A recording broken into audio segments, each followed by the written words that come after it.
The 24th session of the Senate in the third regular session of the 19th Congress is hereby called to order. Senator Robin Hood C. Padilla shall lead the chamber in prayer.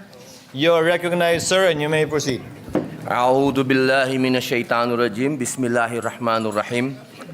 Sa ngalan ng Allah, ang pinakamapagpala at pinakamahabagin.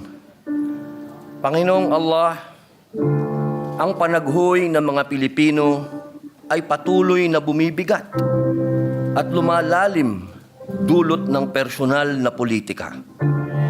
O aming Panginoong nag-iisa, nagpapakukup po kami sa inyong kapangyarihan bilang Hari at Diyos ng sangkatauhan, laban sa kasamaan ng maitim na politika na mula pa noon hanggang ngayon ay sumisikil sa pag-unlad ng aming bayan, laban sa nagbubulong sa amin ng kaguluhan at mabilis na lumalayo pagkatapos bumulong, laban sa mga nagsasagawa ng karunungang itim, paglason ng isip at katawan hanggang kamatayan. Hinihingi po namin ang inyong biyaya ng puso at espiritu upang mas makapaglinang ng mga batas na tunay pong iginuhit sa pangalan ng aming pagiging makadiyos, makakapwa-tao, makakalikasan, at makabayan. Balutin mo po ng pag-asa ang mga nagluklok sa amin upang magkaisa sa kabila ng patuloy na pagkakawatak-watak ng mga Pilipino dulot ng kani-kanilang interes at katapatan. Nagmamakaawa po kami na iligtas niyo po ang mga Pilipino upang hindi mahulog sa patibong ng mga dayuhan. Kayo lamang po ang aming sandigan sa krisis dulot ng isyong geopolitikal. Panginoon naming tagapaglikha ng mga langit at mga daigdig, Allahumma la tusalit alayna man la yakhafuka fina wala yarhamuna. O Allah, do not give authority to a leader over us who doesn't fear you and who doesn't have mercy upon us. Amen. Amen. Thank you, Senator Padilla. Secretary will please call the roll. Call of members, the Honorable Senator Binay, Senator Cayetano Alan, Senator Cayetano Pia, Senator De La Rosa, Senator Ejercito, Senator Estrada, Senator Gatchalian, Senator Go, Senator Ontiveros, Senator Lapid, Senator Legarda, Senator Marcos, Senator Padilla, Senator Pimentel, Senator Poe, Senator Revilla, Senator Tolentino, Senator Tulfo, Senator Villanueva, Senator Villar Cynthia, Senator Villar Mark, Senator Zubiri, the Senate President. With 21 senators present, Chair declares the presence of a quorum. Majority Floor Leader.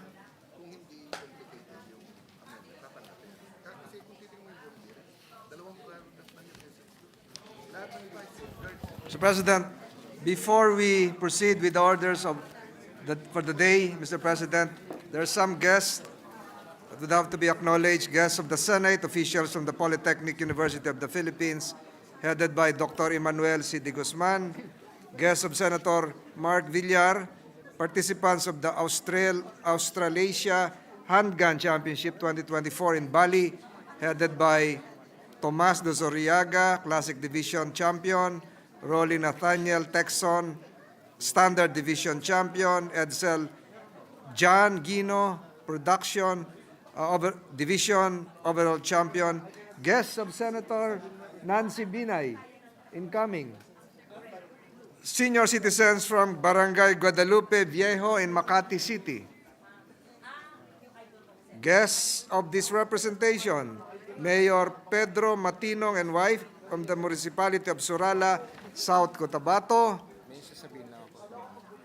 The Vice Mayor's League Chapter of Quezon, headed by Vice Mayor L.A. Ruanto of Infanta, Quezon, Vice Mayor Alvin Sardea of Mauban, Quezon, Vice Mayor Villeno of Sampaloc, Quezon, Vice Mayor Giestro of Real, Quezon, Vice Mayor Lat of Unisan, Quezon, Vice Mayor Villaflor of Pitugo, Quezon, Vice Mayor Charito Manlangit of Humalig, Quezon, Vice Mayor Absede of Lukban, Quezon, and the Samar Media Organization led by Saldea Jabaan.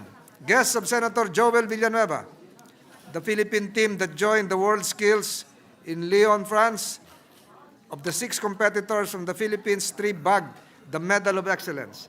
Guests of Senator J.B. Ejercito, officials of the National Youth Commission, headed by Chairman Joseph Francisco Ortega III, SK National President C.J. Dalipe, SK Luzon Representative Angelica Alcala, SK Visayas Representative E.J. Tolentino, SK Mindanao Representative Vincent Figueroa.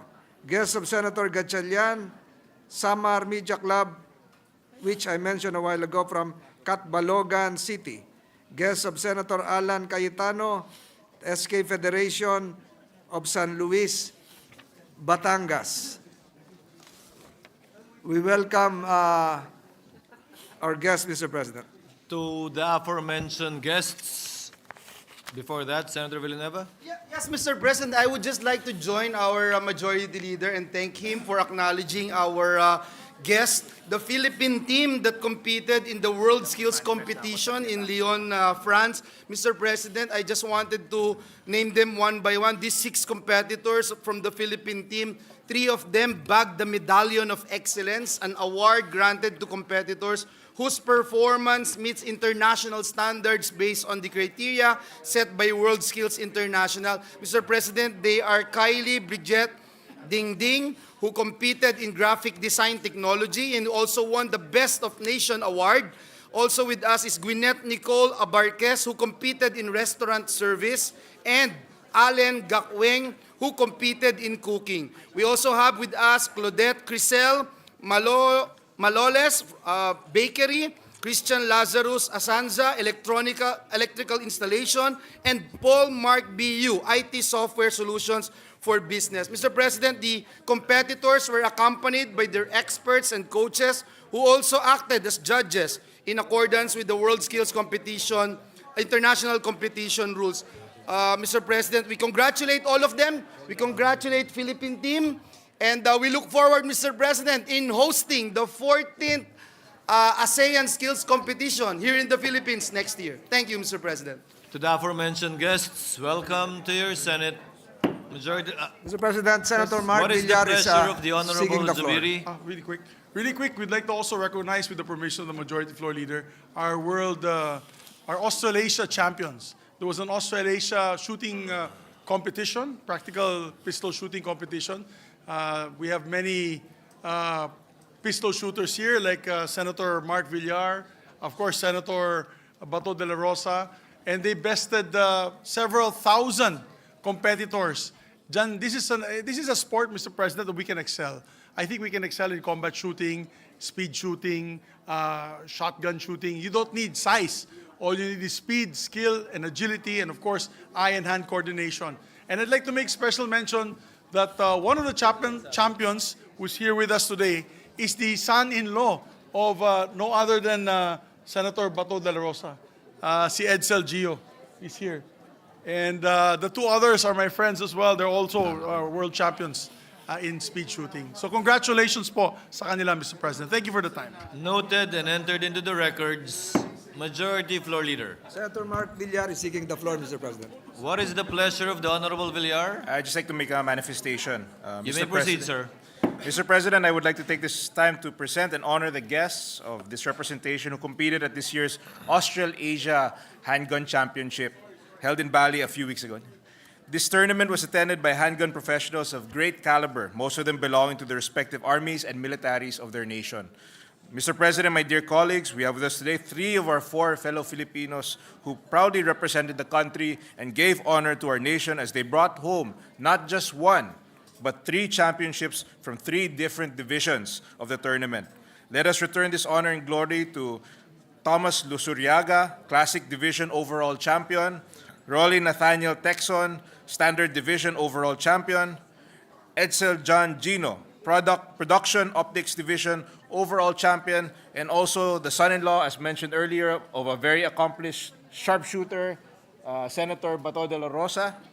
So congratulations to all 3 of you and to our other kababayans who have persevered through the challenges of the tournament. Rest assured that you have your allies here at the Senate in forwarding your goal of advancing and enhancing the marksmanship of our uniformed men and women so as to meet the demands and challenges of modern warfare. Again, congratulations and maraming salamat po.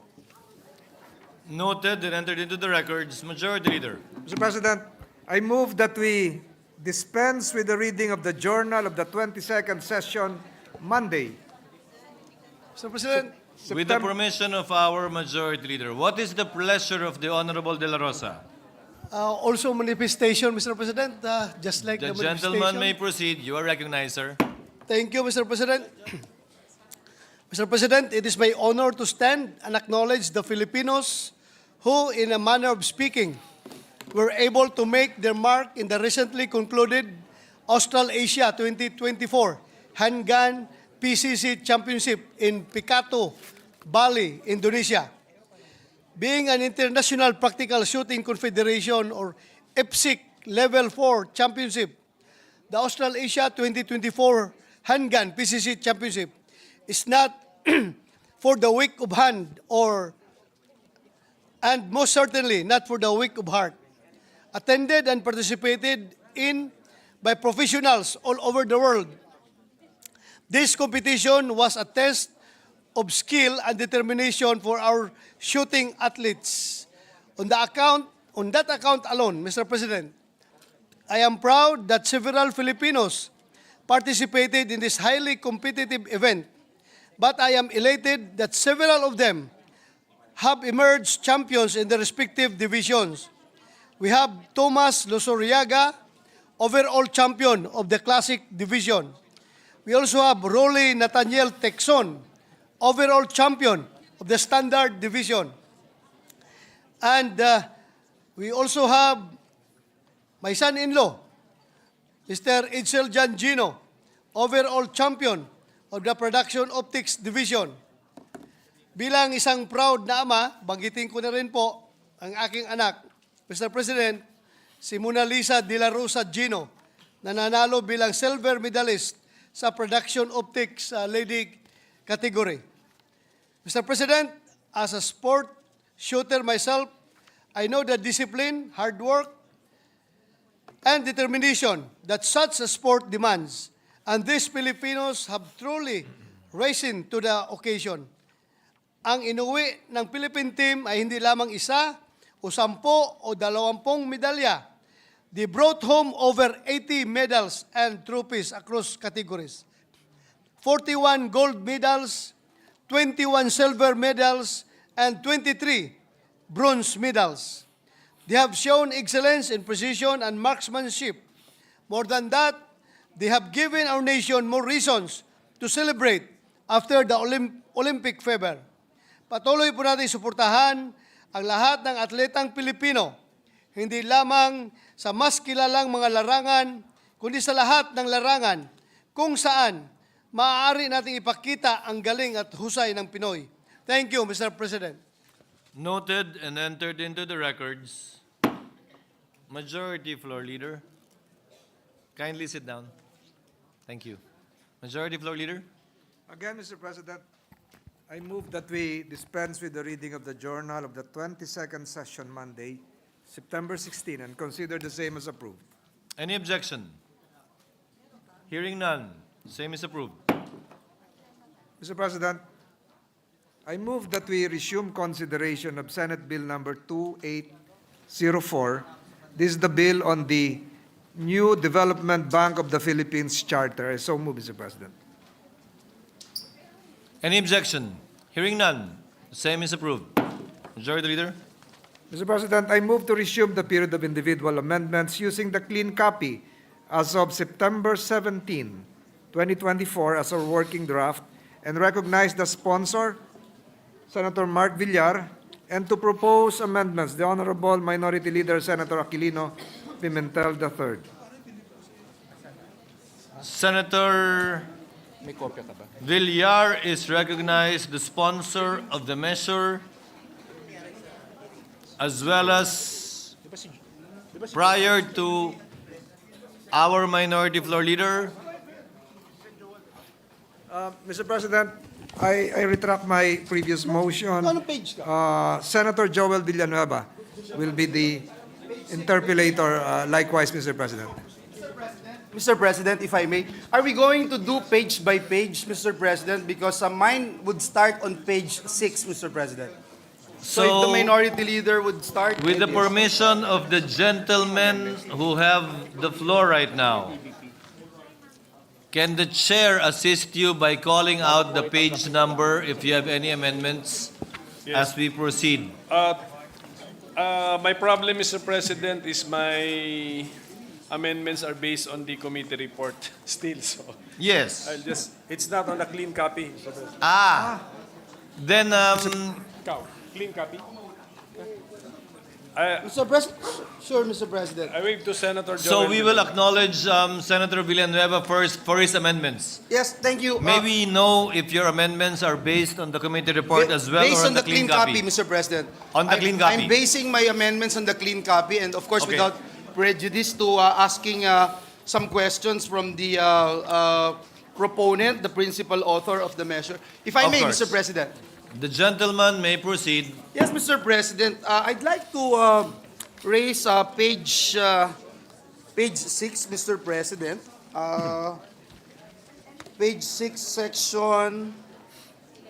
This is actually section 11 from page 5, but I'm looking at page 6, Mr. President. Because looking at the clean copy, Mr. President, on the term of office of the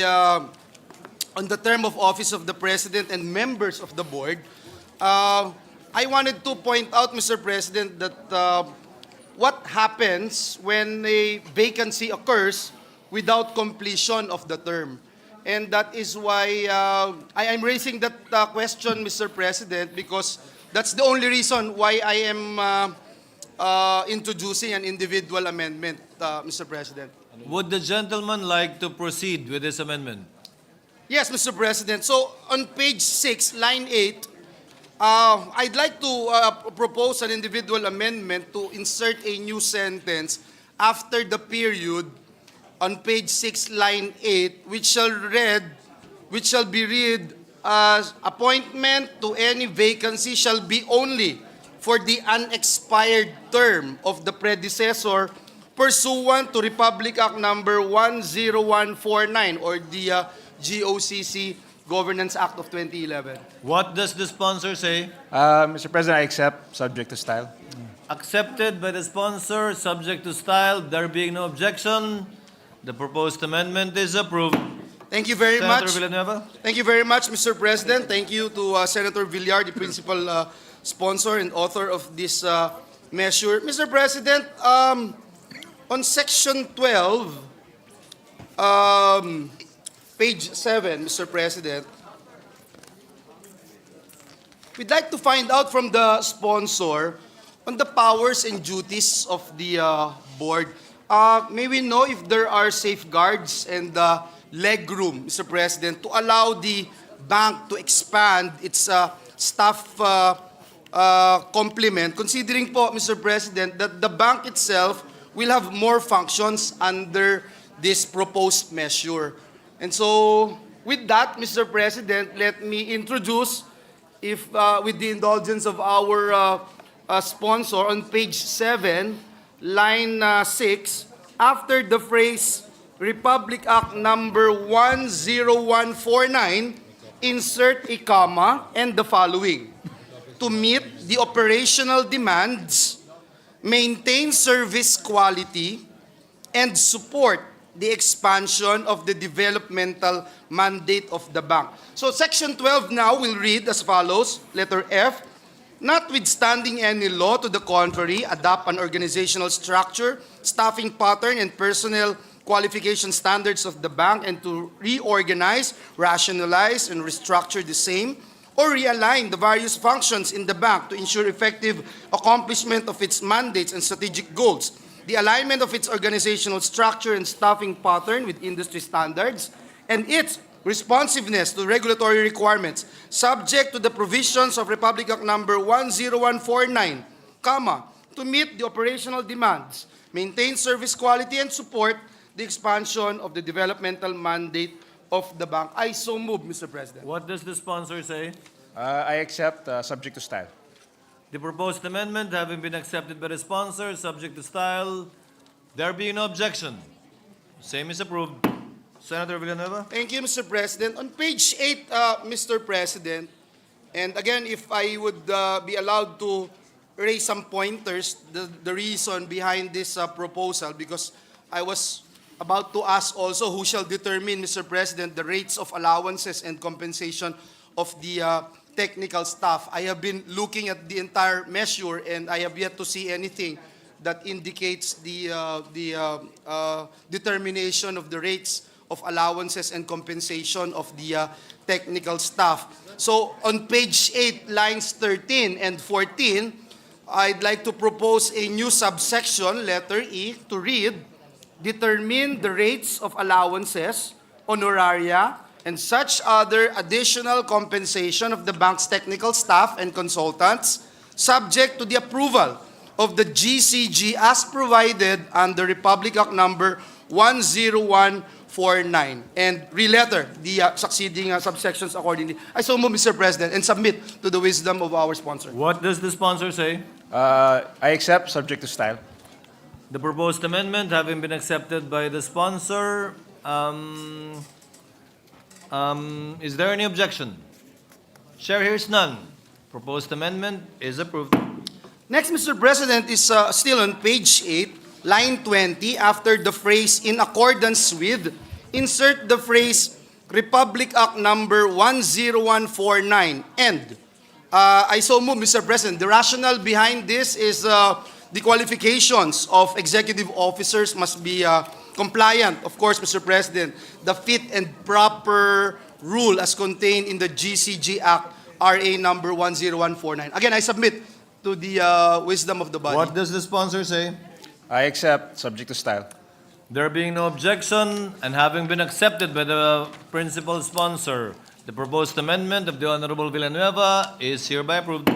Thank you, Mr. President. Thank you, distinguished sponsor. Mr. President, let me also try to ask just one question, Mr. President. If there are any safeguard against ownership of stocks by members of the board and other relevant officials to maintain the integrity of the bank, because looking at it, I might have overlooked, Mr. President, if there are specific provision in the bill. Because if not, Mr. President, I would also like to introduce an amendment, because we note also, Mr. President, that when we passed the Philippine Veterans Bank Act, Mr. President, Republic Act number 11597, this was passed last Congress, the Senate actually included a prohibition against owning stock or incurring indebtedness to the bank. This measure, Mr. President, is a relevant measure that we co-authored, Mr. President. And so, with that, Mr. President, and if I may, again, with the indulgence of our sponsor, introduce a new section, Section 23. If it is okay, let me introduce, Mr. President, on page 11, lines 20 and 21, insert a new Section 23 that reads, Section 23, prohibition against owning stock in or incurring indebtedness to the bank. The members of the Board of Directors, as provided in Section 11 of this Act, the Governor of the BSP, all other members of the Monetary Board, and the head of the Auditing Department of the bank are hereby prohibited from owning stock in the bank or from becoming indebted to the bank directly or indirectly. And then I will move to renumber the succeeding sections accordingly. I so move and submit to the wisdom of the body, Mr. President. What does the sponsor say? I accept, subject to style. The proposed amendment having been accepted, there being no objection, the same is hereby approved. Maraming salamat, Ginoong Pangulo. Maraming salamat sa ating sponsor, Senator Mark Villar. Thank you, That be Senator all, Mr. Villanueva. President. Chair would now like to acknowledge Senator Pimentel for his proposed amendments.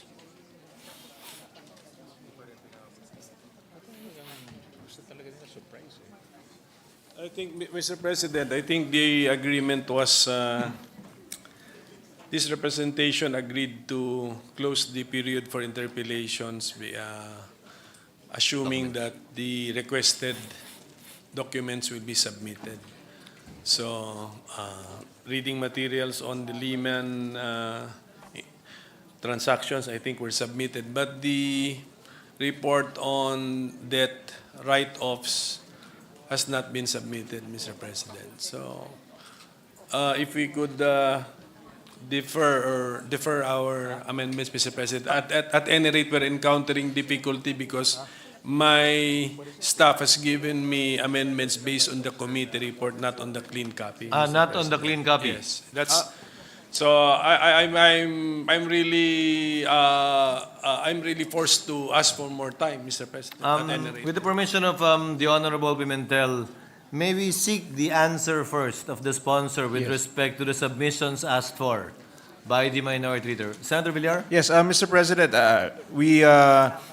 there was, since 2007, there have been no write-offs of larger than 200 million.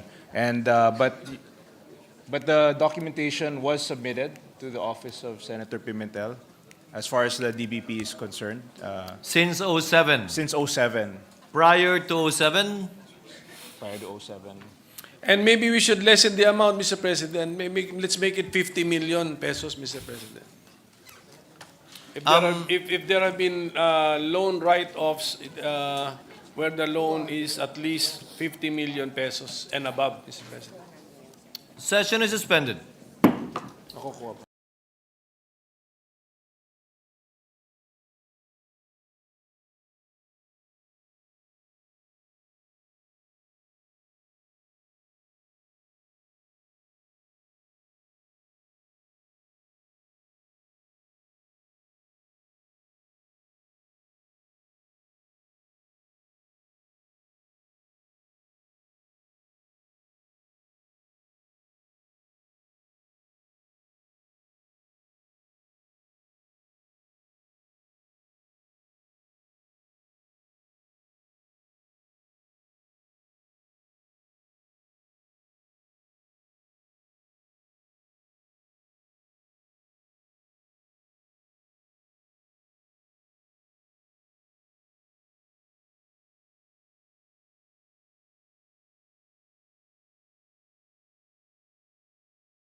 The Honorable Villar still has the floor to sponsor the measure and receive proposed amendments. Likewise, Chair would like to once again acknowledge and recognize our Minority Leader, Senator Pimentel, to propound his proposed amendments. You have the floor, sir.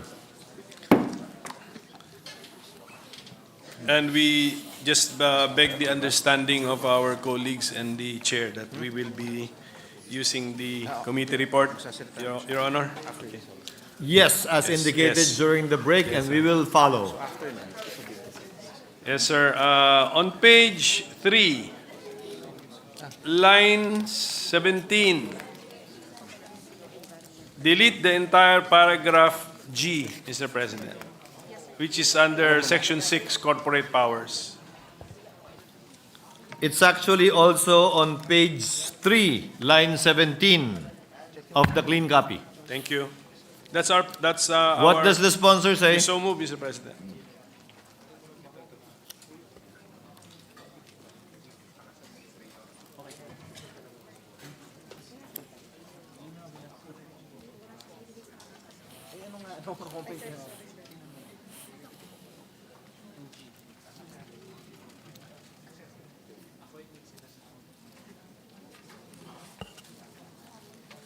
Ano ba yung explanation nito?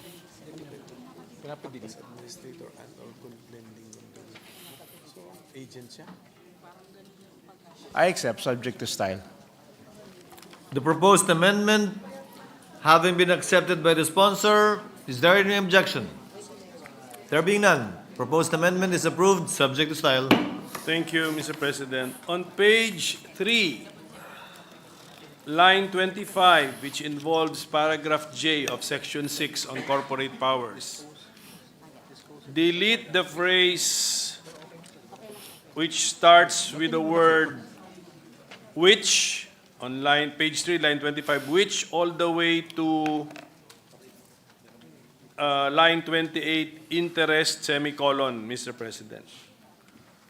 So it shall only read, dispose of its acquired assets, Yes, that end. And there's an and because there's a following. Yes, Yes, a yes. following paragraph K, Mr. President. So meaning- dispose of its required assets, semicolon, end. Yes, yes, Mr. President. What does the sponsor say?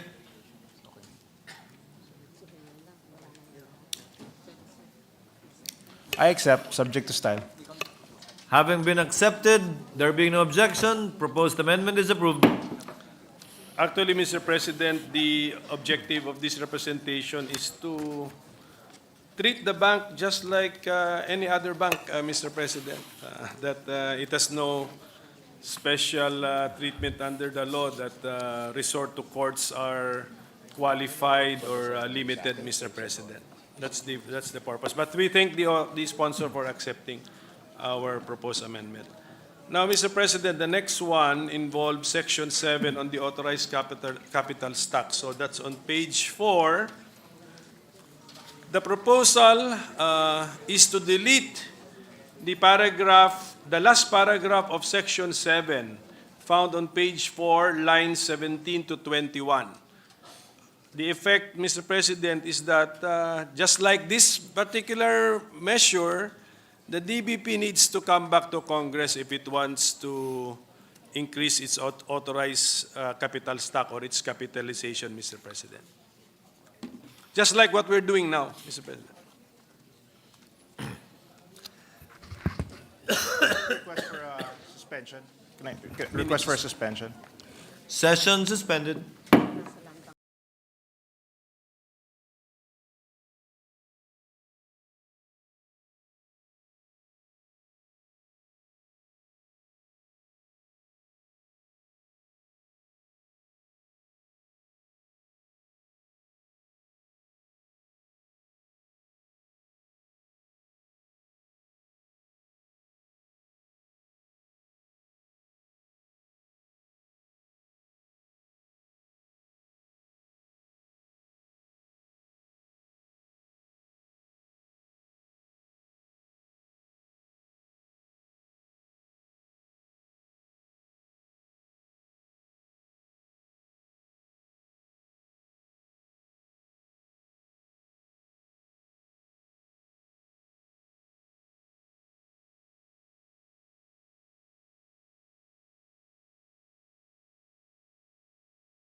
with the permission of the minority leader, may the chair propose a compromise proposed amendment to his suggestion earlier. So, in the committee report, page 4, delete delete the last paragraph of section 7, which is from line 17 to 21. That would be the first amendment. Would that be correct, Minority Leader? That's correct, What Mr. does the President. sponsor say to the deletion? Yes, I accept subject to style. Any objection? Hearing none. Same is approved. Now, the second proposed amendment, the minority leader would like to, No, it's your amendment, Mr. President. which the chair would like to suggest, would be to delete the period and on line 10, page 4, delete the period and replace it with a semicolon and add the following phrase. Provided further that the bank may allocate part or all of its unrestricted retained earnings towards paying for the increase, subject to style, towards paying an additional authorized capital stock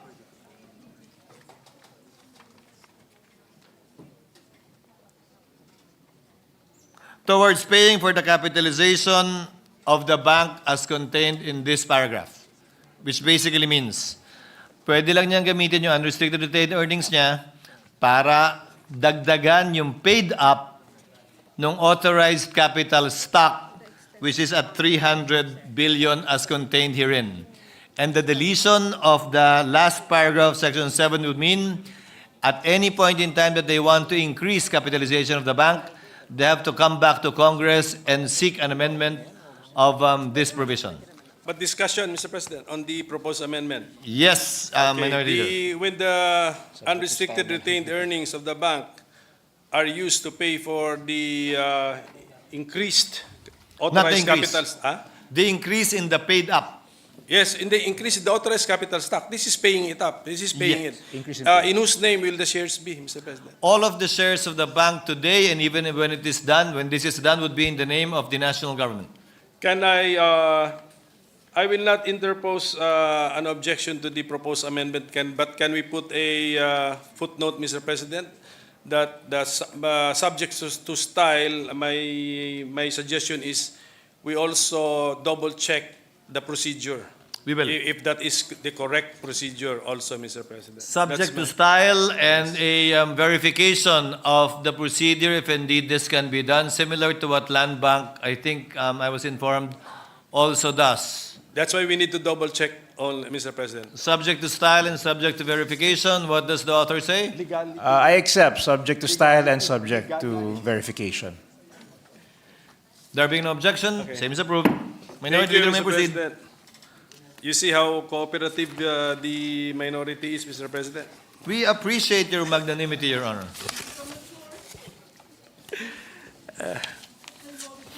On page, this is the next proposed amendment is just a styling amendment, Mr. President, on ano to page?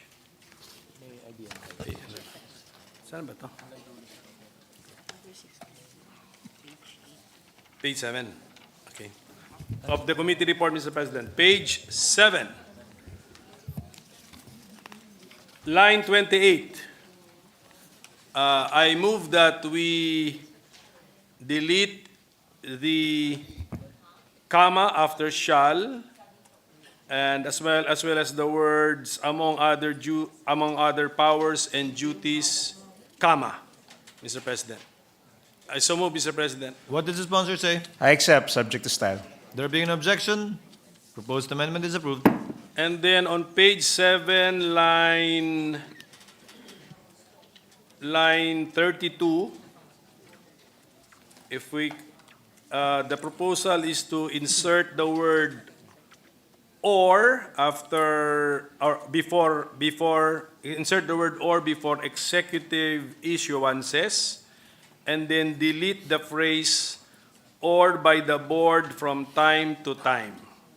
This is just editorial, Mr. President. Delete the comma as well after regulations. Well, my style, Mr. President, is I retain comma. the comma. That's What does why. the sponsor say? I accept, subject to style. Accepted, subject to style. There being objection, same is approved. Thank you, Mr. President. Ganun ako. Sa dulo may kama pa rin ako. On page 8, line 14, Mr. President, which involves paragraph E of section 13, line 14, page 8, line 14, insert the words and Congress after the phrase President of the Philippines. So making the subparagraph read E, submit an annual report to the President of the Philippines and Congress on the result of the operations of the bank. What I so does the move, sponsor Mr. say? President. I accept, subject to style. There being no objection, Ano naman amendment to? is approved. Mr. President, this one is more substantive, Mr. President, which is actually consistent with our earlier amendment not to treat the bank as a super bank and not to weaken resort to courts or the powers of the courts or involvement of the courts. So on page 9, Mr. President, section 17, I propose that we delete lines 25 all the way to 33, Mr. President.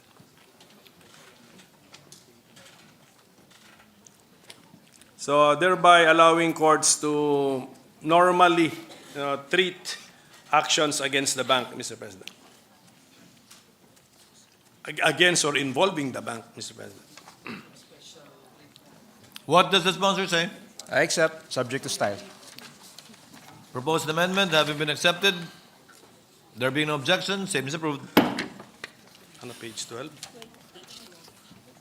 Well, the page 12, Mr. President, saan yung or na yun? Or.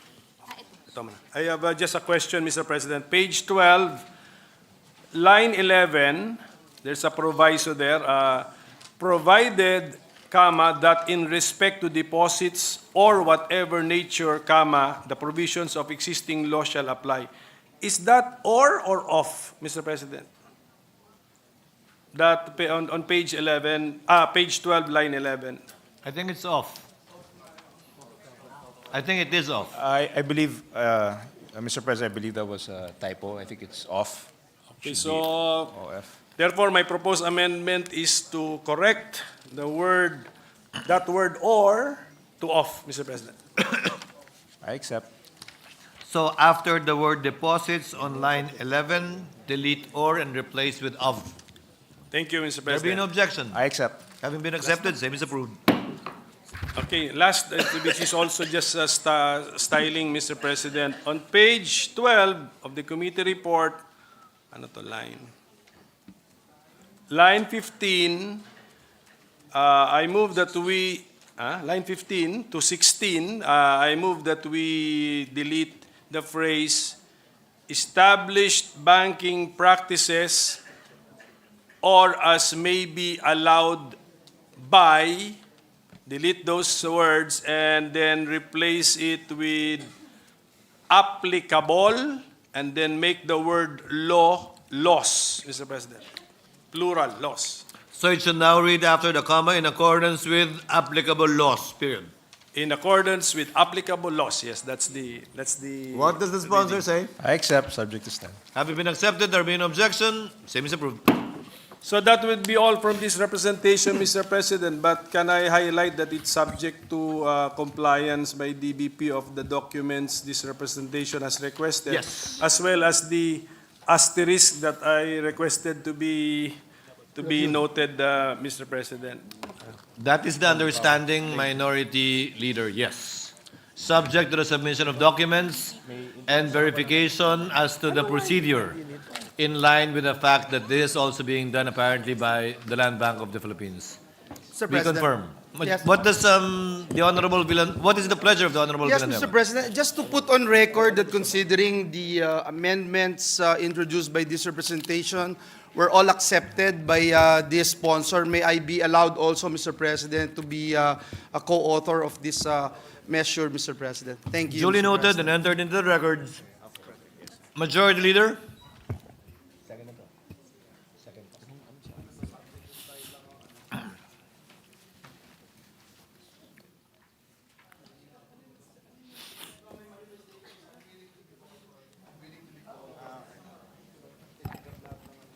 Yes, Mr. President. Mr.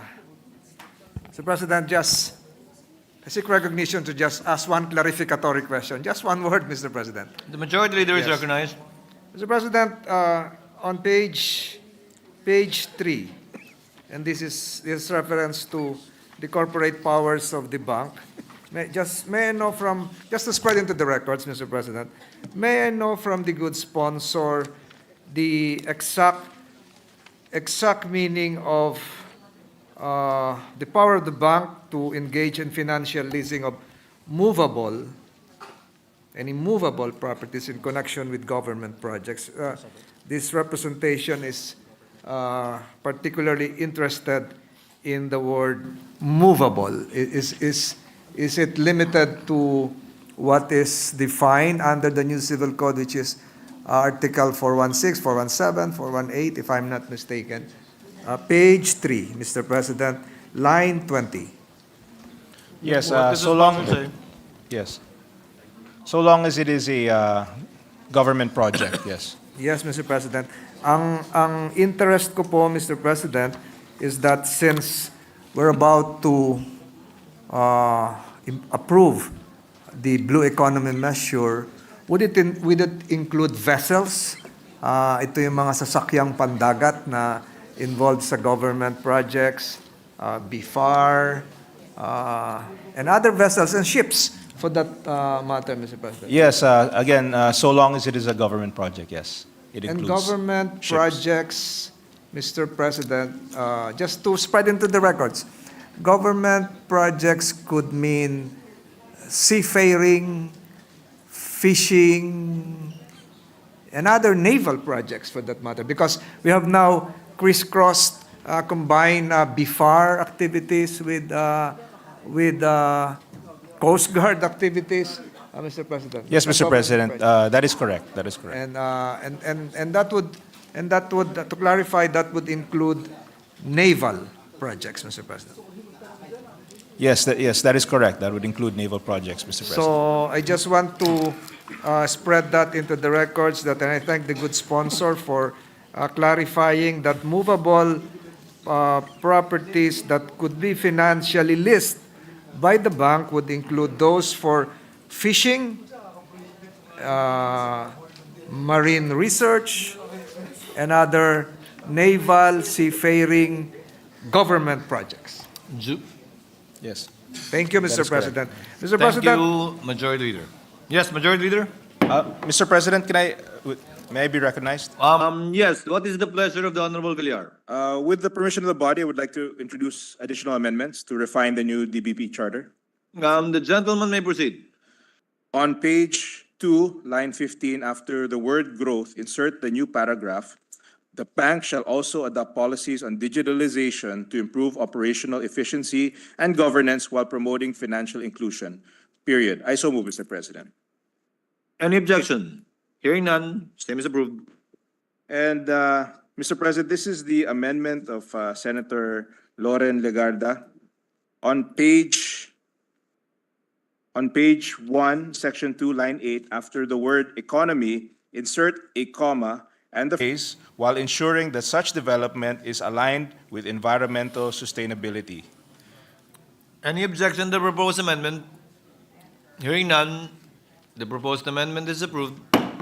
I no longer have any amendments, Mr. President. Majority Floor Leader?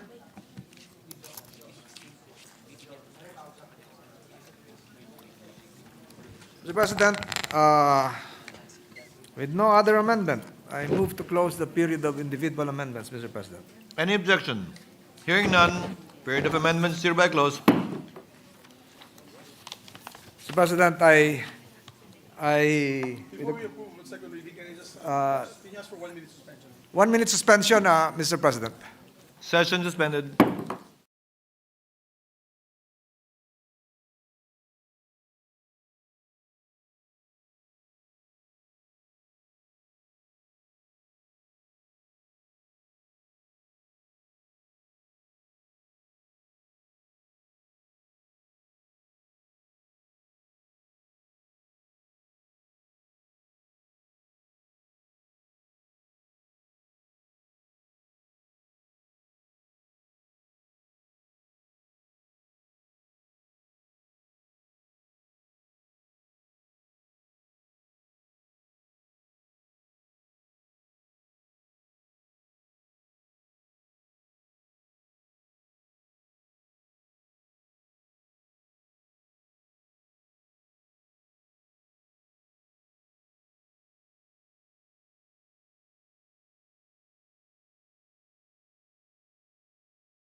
Mr. President, with the consent of the body, I move to approve on second reading Senate Bill number 2804. I so move, Mr. President.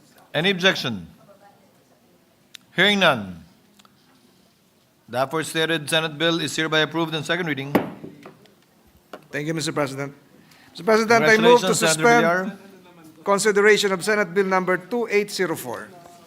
Any objection? Hearing none.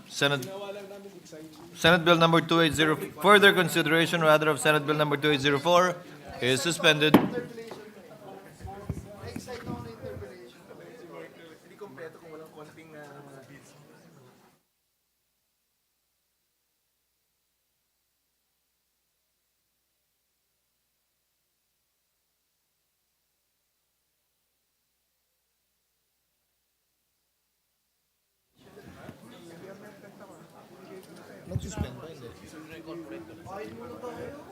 Majority Leader. Mr. President, I move that we resume consideration of Senate Bill number 2451 under Committee Report number 139. This is the bill on Ligtas Pinoy Centers Act. I so move, Mr. President. Any objection? Hearing none. Same is approved. Mr. President, having closed the period of interpellation and with no committee amendments, I move to open the period of individual amendments and recognize the sponsor, Senator Jinggoy Ejercito Estrada, and to propose amendments, Mr. President. Any objection? Hearing none. The Honorable Senate President Pro Tem, Senator Estrada, is recognized. You may proceed, sir. Thank you, Mr. President. Mr. President, on page 1, line 10, delete the word structural to avoid redundancy. I so Any move. objection? Hearing none, same is approved. On page 2, line 17, delete the phrase to utilize the Mines and Geosciences Bureau and replace the same with and the Department of Science and Technology, the OST, to utilize the Mines and Geosciences Bureau, MGB, comma, Philippine Institute of Volcanology and Seismology, PhilVox, and Philippine Atmospheric, Geophysical, and Astronomical Services Administration, PAGASA, period. So the Any- provision shall read now as follows, Mr. President. The local Disaster Risk Reduction and Management Council of the LGU concerned shall coordinate with the Department of Environment and Natural Resources and the Department of Science and Technology to utilize the Mines and Geosciences Bureau, Philippine Institute of Volcanology and Seismology, and Philippine Atmospheric, Geophysical, and Astronomical Services Administration geohazard maps in determining the appropriate location of the evacuation center. I so move, Mr. President. Any objection? Hearing none, same is approved. On page 2, line 19, delete the phrase "and building capacity." I so move, Mr. President. Any objection? Hearing none, same is approved. On the same page, line 21, delete the phrase "super typhoons or." I so move, Mr. President. Any objection? Hearing none, same is approved. The same page, line 23, insert the new sentence, "The specifications of the evacuation centers shall be periodically reviewed and, if necessary, revised and upgraded based on technological advancements and newly identified vulnerabilities." I so move, Mr. President. Any objection? Hearing none, amendment is approved. On page 4, line 15, delete the word "also." I so move, Mr. President. Any objection? Hearing none, same is approved. On page, editorial amendment, Mr. President, on page 4, line 18, in the same section title, insert a period after the acronym DPWH enclosed by parentheses. I so move, Mr. Any President. objection? Hearing none, same is approved. On page 4, lines 20 to 21, delete the phrase Republic Act number 6541, other known as the National Building Code of the Philippines, and replace the same with Presidential Decree number 1096, otherwise known as the National Building Code of the Philippines. I so move, Mr. President. There being no objection, same is approved. On page 4, line 23, after the word "laws," add the phrase "and in accordance with the minimum conceptual design standards developed by the NDRRMC." I so move, Mr. President. There being no objection, same is approved. On page 5, this is an amendment from Senator Bongo, who is one of the authors of the bill. Line, page 5, line. Page 5, line, Line section 1. 6, line 1. Okay. Delete the word "structure" and replace it with evacuation center. I so There move, being Mr. no President. objection, same is approved. On page 5, this is an amendment from Senator Joel Villanueva. You want to read it? Line 2. Yeah. You want to read it? Sure. Okay. Yeah, Mr. President, this is on page 5 between lines 2 and 3. We'd like to propose an amendment by inserting a new paragraph.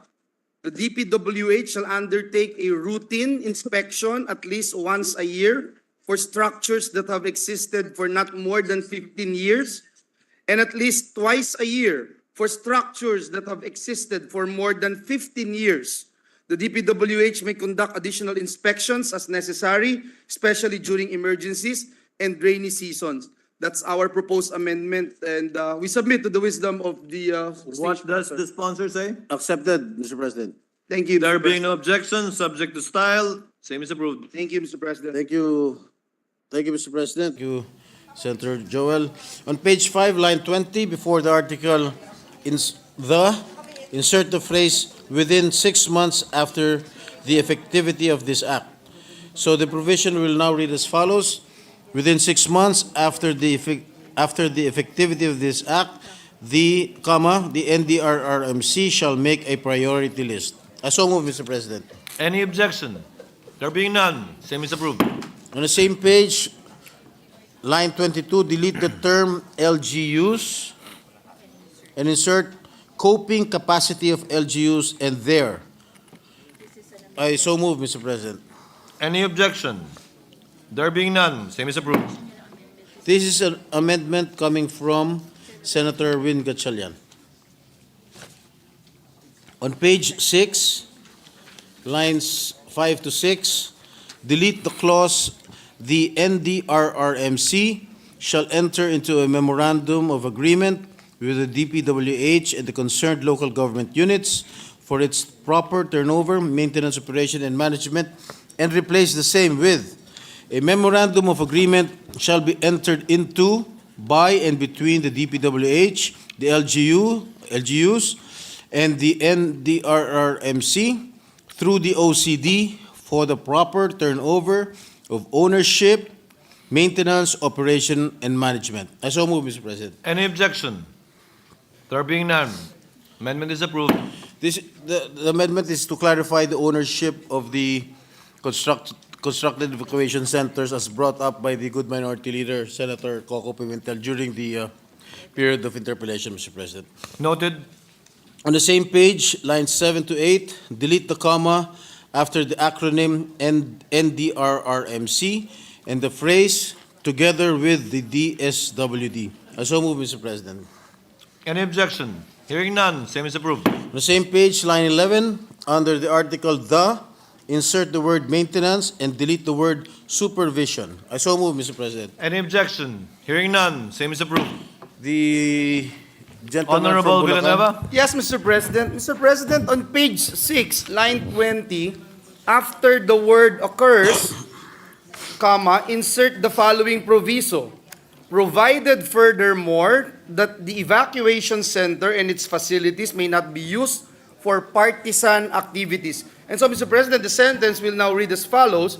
The local Sanggunian shall promulgate rules, guidelines, and procedures for the use and operation of the evacuation center under its jurisdiction. The guidelines shall prescribe rules on the utilization of the evacuation center for other activities or purposes authorized by the LGU, provided that the utilization of the evacuation center and its amenities for such authorized activities or purposes shall only be temporary, with corresponding provisions on cleaning, disinfecting, and sanitizing immediately after use. Provided further that it shall not in any way compromise the serviceability or impede the use thereof when a disaster occurs. Provided furthermore that the evacuation center and its facilities may not be used for partisan political activities. Provided finally that the LGU shall impose such penalties as may be deemed proper on the organizers of authorized activities when the evacuation center suffers any damage, defacement, or loss during or as a result of such activities. That's the... What does the So sponsor moved, say? Mr. President. Accepted, Mr. President.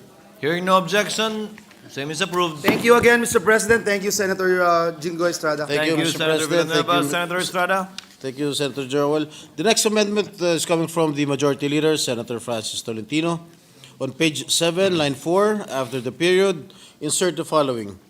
The DILG shall set the guidelines for this memorandum of agreement, taking into account how the evacuation center will be used and the duration thereof, comma, the responsibility for its maintenance and upkeep, comma, and such other factors which will make the evacuation center suitable for the purpose for which the same is intended. I so move, Mr. President. Any objection? There being none, same is approved. Again, the next amendment is coming from Senator Bongo on page 7.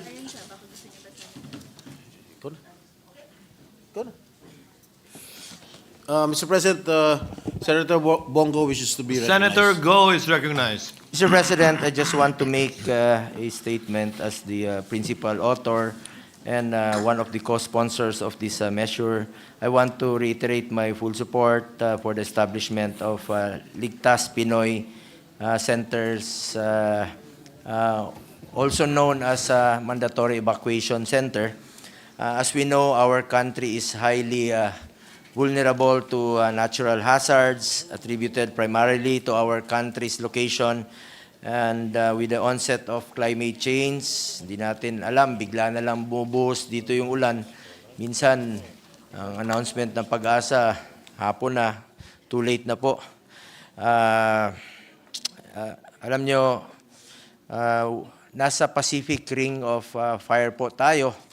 At due to climate change, bigla na lang po magbabago ang panahon.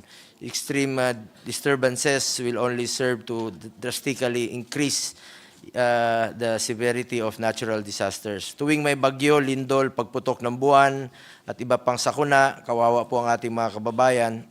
In most instances, disasters render the homes of our people unlivable, leaving the victims without roofs over their heads and food on their plates. Sa kakaikot ko po sa buong Pilipinas, napansin ko po na tuwing may bagyo, baha, lindol, putok ng bulkan, wala talagang maayos na evacuation center. Minsan po yung mga eskwelahan, yung mga basketball court na sira-sira na, nagagamit bilang evacuation center at walang maayos na comfort room, walang maayos na gamot.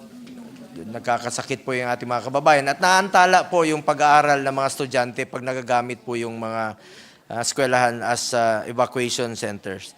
Mr. President, masaya po ako na ipapasa po natin itong bill na ito.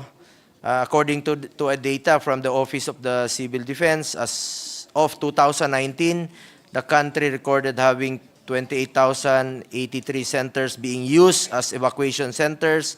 Of these, 10,262 are multipurpose halls, gymnasiums, covered courts, municipal halls, churches, and health centers. The rest are 63% of the evacuation centers are schools, ranging from daycare centers to universities. We must take action before the onslaught of any disaster. Kaya naman, Mr. President, it is high time that we establish evacuation centers in all cities and municipalities which will cater to the basic needs of the victims of these disasters and provide them temporary shelters that will guarantee their safety, promote their social well-being, and guard their welfare while they recover and rebuild their homes and their lives. Anyway, Mr. President, konti lang naman po itong aking amendments. I would like to propose an amendments for the consideration of the good sponsor. Yes, Mr. President. On Section 10, page 7, line 7, after the word use, insert a new sentence to read as the mandatory audit of infrastructures used as evacuation centers shall be conducted by the city or municipality at least once every year and immediately after the occurrence of a hazard or disaster. I so move, Mr. President. Accepted, Mr. President. That is all, Mr. President. The proposed amendment, kindly hold on. The proposed amendment having been accepted, is there any objection? There being none, same is approved. Yes, Senator Go. That is all, Mr. President. Maraming salamat, Senator Jingo Estrada, our principal sponsor. At sa ngayon po, kulang talaga yung evacuation center. By region yata ang tinatayo, no? At napakadami pong munisipyo. Remember, we have more than 1,490 municipalities all over the country, more than 100 cities. So kulang na kulang po yun kung by region lang po itong mga evacuation centers natin. I want to reiterate that it is high time to have a clean and decent evacuation centers all over the country. As Vice Chair of the Committee on National Defense, I want to thank the sponsor, Senator Jingo Estrada, for prioritizing this measure. I wish also to take this opportunity to seek our colleagues' support for this very important legislation. Thank you, Mr. President. Thank you very much. The remarks of the Honorable Go are duly noted. Last three Senator amendments, Estrada. last three amendments, Mr. President. On page 7, line 8, replace the word and number 60 and replace with the word and number 90. I so move, Any Mr. President. objection? There being none, proposed amendment is approved. Another editorial amendment on page 8, line 1, transpose the adverb after before the word 15. So the section shall now read as follows. This act shall take effect after 15 days following the completion of its publication in the official gazette or in a newspaper of general circulation. I so move, Mr. President. Any objection? There being none, amendment is approved. The final amendment, Mr. President, on page 8, line 2, I italicize the phrase official gazette. Any so moved. objection? There being none, the proposed amendment is approved. That is all, Mr. President. Majority Floor Leader? Mr. President, with no other amendment, I move to close the period of individual amendment. Any objection? There being none, same is approved. Mr. President, I move to approve on second reading Senate Bill number 2451. So move, Mr. President. Any objection? There being none, the same is approved. Senate Bill number 2451 is approved on second reading. Congratulations to the authors. Mr. President, I move to suspend consideration of Senate Bill number 2451. There being no objection, same is approved. Majority Floor Leader? Yes, Mr. President, I move that we resume consideration of proposed Senate Resolution number 1188 under Committee Report number 314. This is the resolution concurring in the free trade agreement between the Philippines and Korea. So move, Mr. President. Any objection? There being none, consideration of resolution number 1188 is now in order. Having sponsored the measure, I move to open the period of interpretation and recognize the sponsor, Senator Amy Marcos, and to interpret our minority leader, Senator Aquilino Cocomintal. Any objection? Hearing none, sponsor of the measure, Senator Marcos, as well as Senator Pimentel, our minority leader to interpolate, are both recognized. Thank you very much, Mr. President, Majority Leader. Thank you. Minority Leader. Thank you, Mr. President. Just in case does the sponsor have an opening statement to make? Wala naman. No more. Wala, sige po. This is merely to say that the Philippines-Korea FTA will provide market access for key agricultural products as discussed during the hearing that our minority leader kindly attended. It will complement the RCEP and the AKFTA because we are far behind Vietnam, Thailand, and the others in ASEAN, our neighbors, who have so many FTAs or free trade agreements with so many countries. And hopefully, the technical and economic provision will also allow for greater investment by the Korean companies here in the country. So thank you for that, Mr. President. And this representation is also aware that the extent of what we can do on the floor of the Senate. We can just amend the resolution of concurrence. No? We can attach the terms of the free trade agreement with South Korea. So may we know the reason why the Republic of the Philippines was interested in having this free trade agreement with South Korea and vice versa? How come South Korea was also interested in negotiating this with us, Mr. President? Yes, to put it very bluntly, Mr. President, Minority Leader, we're all fully aware that it's an exchange of bananas largely for automotive parts and cars. So the reality is that the FTA is a follow-up on two other FTAs that we already have. Firstly, the ASEAN FTA with Korea, and also the RCEP, which covers so many goods already. Ang natitira na lamang po, itong agricultural goods natin na hindi pa nasasaklaw. Among them, yung saging. And I believe that the senators from Davao are fully aware and have bemoaned the decline of the banana industry. We used to have a stranglehold almost on the Korean markets. We were exporting almost 100% of their domestic supply, but now it's gone down to 68% because Vietnam and Indonesia, who have zero tariffs, have made inroads in that market.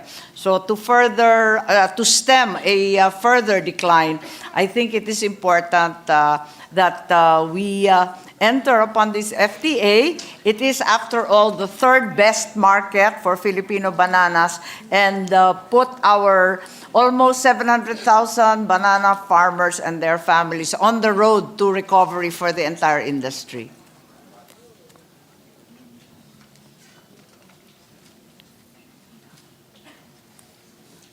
And then FTA is give and take. Yes. Diba? So siguro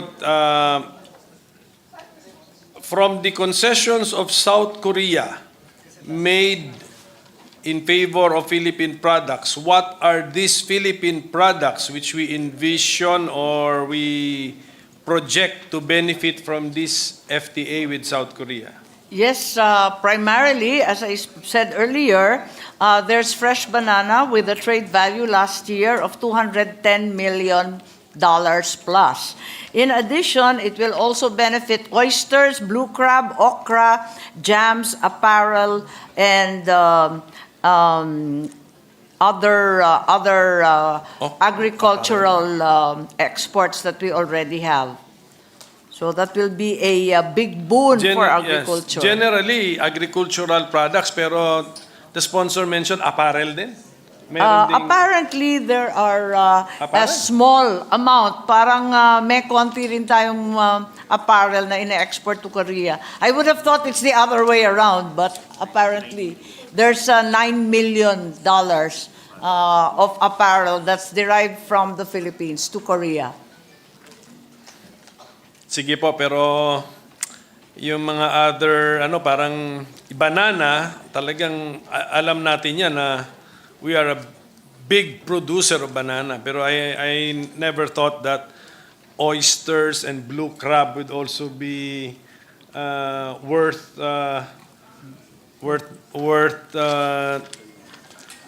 giving concessions to South Korea so that we get concessions in blue crab and oysters, Mr. President. Apparently, there are also trade values for those, and last year it was upwards of $450,000.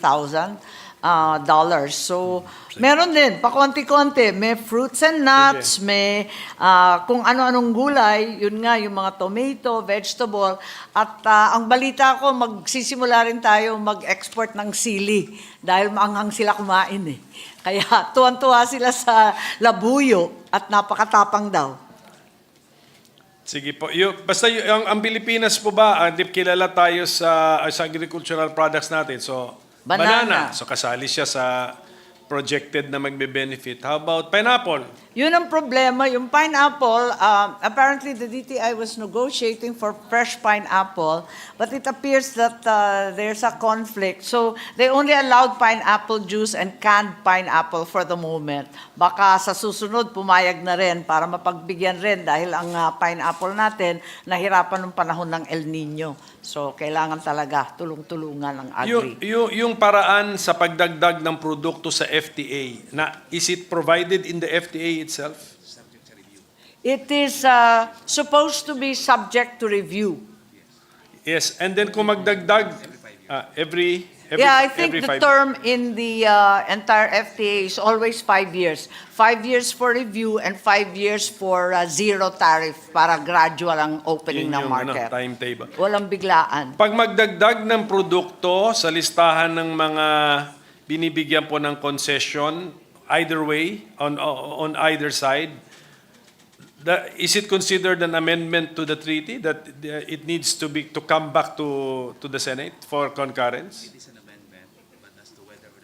Yes, I think the additional tariff lines will no longer be considered an amendment. It's subject to negotiation government to government because after all, these lines are hundreds and thousands of them. They're mere attachments and annexes to the treaty. Okay, pero yun yung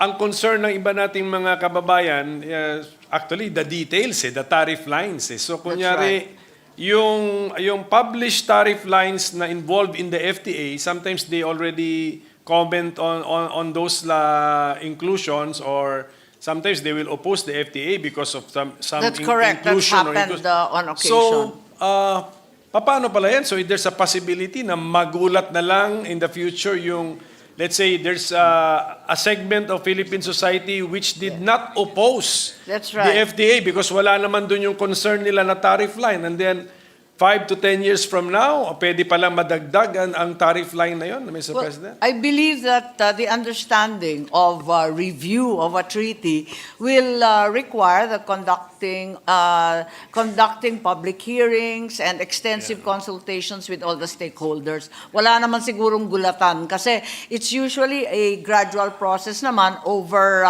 3 to 5 years. Wala naman mabibigla na biglang hindi na pwede yung mga saging, pinya at iba pang produkto. So what is can the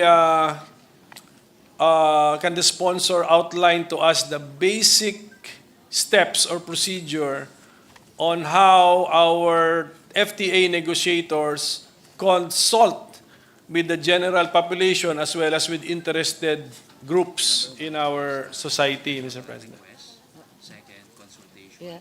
Yes, as a general rule, the request is first sent to the DTI and sent to our trade negotiators by the stakeholders, or it is a suggestion by the DTI from the other side, from the Koreans. Katulad nga nung labo yun, ang galing yun sa Koreano eh. Pero sa atin, pinipilit natin yung pinya. So the request can come from either side, and then there's a hearing, definitely here on our side, to determine if opening up will be helpful.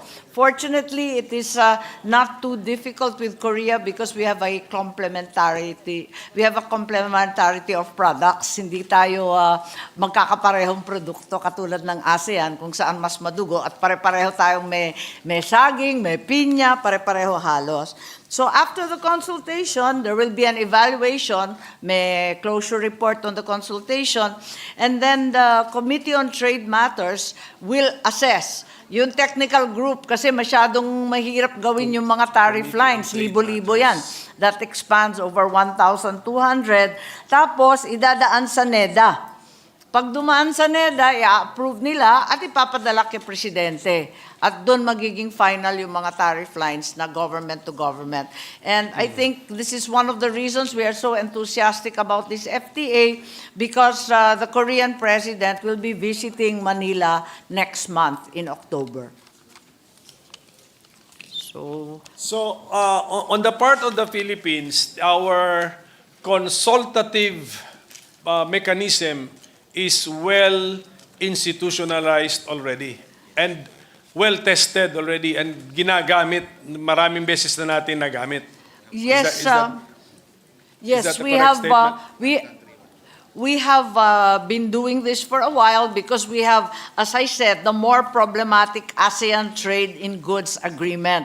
Na pare-pareho nga yung produkto natin at doon talaga napapractice tayo ng husto at meron pa tayong Philippine-Japan, Philippine-European, kaya medyo sanay na rin tayo dito sa pabalik-balik na suggestion, hearing, consultation. Pero ang naalala ko kasi nung RCEP, parang may reklamo yung in certain sectors na merong dinisolve na body, kaya nawalan sila ng parang consultation doon or bosses doon.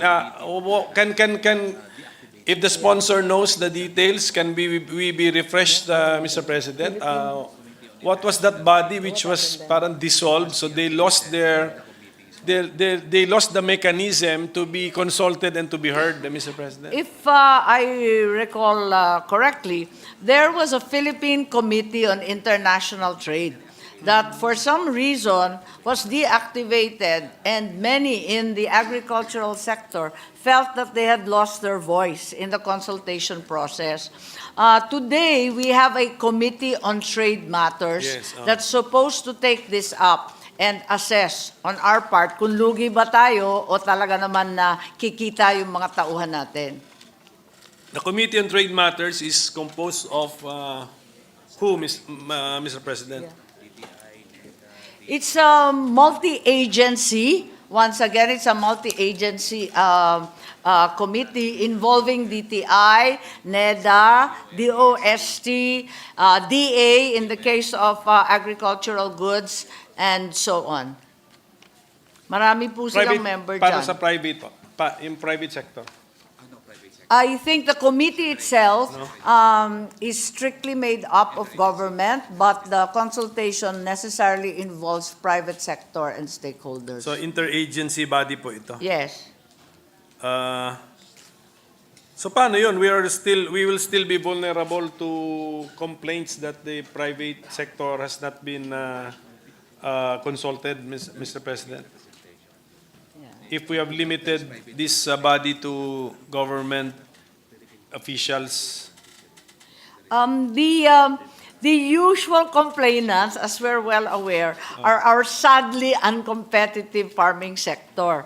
But they have a body for them, and this is the Philippine Council on Agriculture and Fisheries. And this is the group that takes into consideration all the different complaints and requests of our agri-sector. So in the case, for example, of this Philippine-Korea FTA, the big request was for bananas, that we could shorten the period that we enter Korea, our products enter Korea on a zero tariff basis. So it was shortened from the Compared to- the ASEAN Korea, shortened also as to RCEP. So within 3 to 5 years, zero na tayo like Vietnam and Indonesia. However, the request also of the agricultural sector of the PCAF, of the Agriculture and Fisheries, hindi po nasali yung fresh pineapple. So maybe that will need another round of negotiation.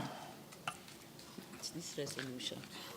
Yes, as a matter of fact, during the hearing that the minority leader kindly attended, we saw so many members of the agricultural sector, agri and fishery sector, and they passed a resolution, as a matter of fact, enthusiastically supporting this, particularly the banana sector, as yes. they're flailing about looking for ways and means to survive.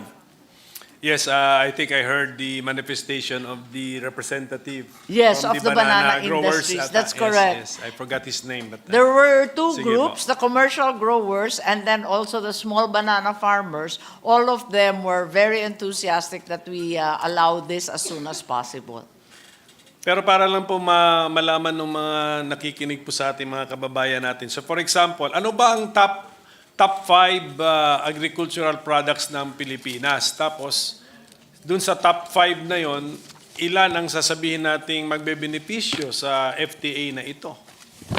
I think I mentioned them earlier, and they are, again, bananas, oyster. Hindi, but no, Sorry. those are the those are the goods yata allowed concessionary rates. Pero my point is, are we known for oysters? Hindi. I mean, we are known for banana, pineapple, ano pa kaya?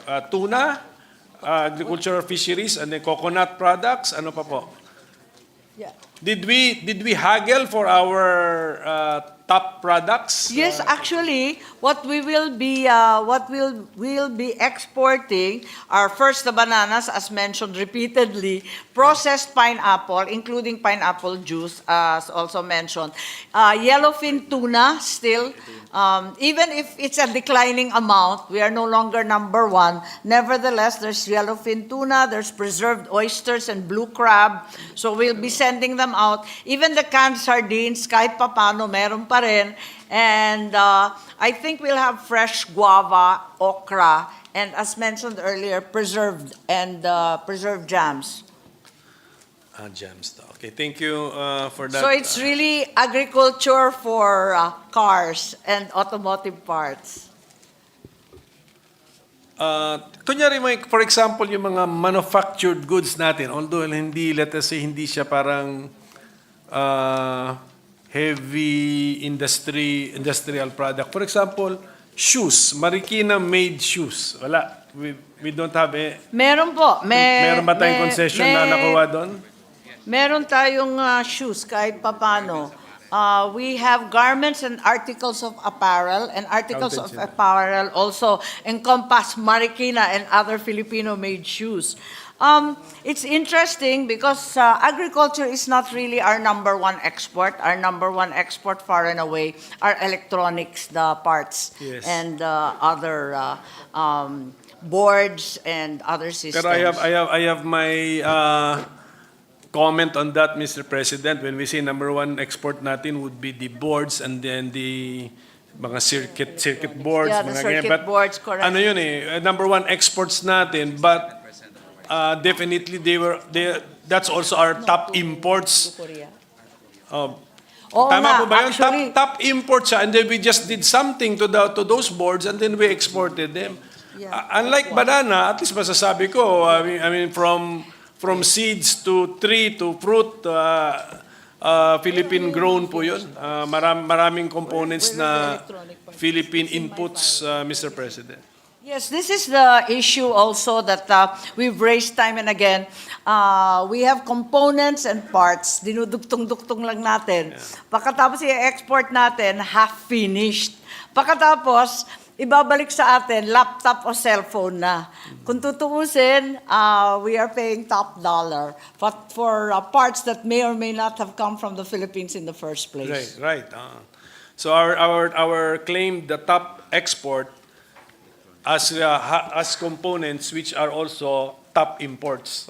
Tama Kasi so that's the point, i-export Mr. natin, like you said, integrated circuit, processor, mga controller, ignition wiring sets. Lahat ito bahagi ng mga tapos na electronics. Nabibilhin naman natin na Samsung, na kung ano-ano. So can we just apply the FTA para lang ma-picture po ng sa dalawang goods, sige, sa shoes at saka sa banana. So for example, sa banana, what will happen po sa South Korea FTA? So Philippine bananas right now, na let's say wala pa yung SK FTA, pagdating sa South Korea, they are imposed Increase? duties Yes, to the tune of 30% tariff. 30%. Yes, kaya ang bigat wala tayong Ang Panama. ibig sabihin nun, ang presyo Plus ni 30%. Philippine goods na banana, pagdating doon, 30%. 30% na agad ni importer, South Korean trader or businessman, hindi niya mabibenta ng, para kumita siya, not less than 130% of the Philippine price. Ganon yun. That's Ibig correct. sabihin, what will happen under the FTA? Under the FTA, every year there'll be a deduction Okay. until such time on the 5th year, 0% na siya. Okay. So mas madaling kumita si South Korean businessman importing Philippine mangoes kasi Yes. kita na niya yung beyond the cost of the Correct. mango plus of course the freight cost siguro, the shipping cost. Opo. And Wala nang tariff. Wala nang tariff. And then also, the banana industry here in Davao and elsewhere will be able to plan forward because we have lost a lot of acreage due to the Panama disease, to fusarium. They can start replanting knowing full well that if they're competitive, they can enter the Korean market with zero tariff. So regain the market share. Na ngayon Yes, ay 68. regain market share. It used to be 90. It used to be 98 So, or 20. thereabouts, and now it's 68. And it's diminishing year on year because of the very heavy burden of the 30% tariff. So that's on an agricultural product. So let's apply this to a manufactured product. Let's say Marikina shoes. Ano naman po ang kanilang benepisyo? So kunyari ngayon, Marikina shoes darating sa South Korea. Ano po ang duties imposed on the item of apparel? On the item of apparel, the agreement under RCEP is that it's 6.5% to 13%. There's a range, depende sa aling tariff line. But under the FTA, it will be zero. So Filipino shoes like Marikina shoes and others made in the eco zones will be fully competitive. So nakahagil pala tayo. Nakahagil naman tayo. Doon sa time na RCEP na 10 ang nag-uusap, yun na yung the best nating nakuha. That's right. 6 So it's an to improvement 30. on the ASEAN Ngayon- FTA. It's an improvement on RCEP because now we're directly talking one-on-one. So when will the zero tariff on Philippine-made items of apparel be effective, Mr. President? How many years from Iba-iba, depending on the tariff line. Some Let's kasi, specifically shoes.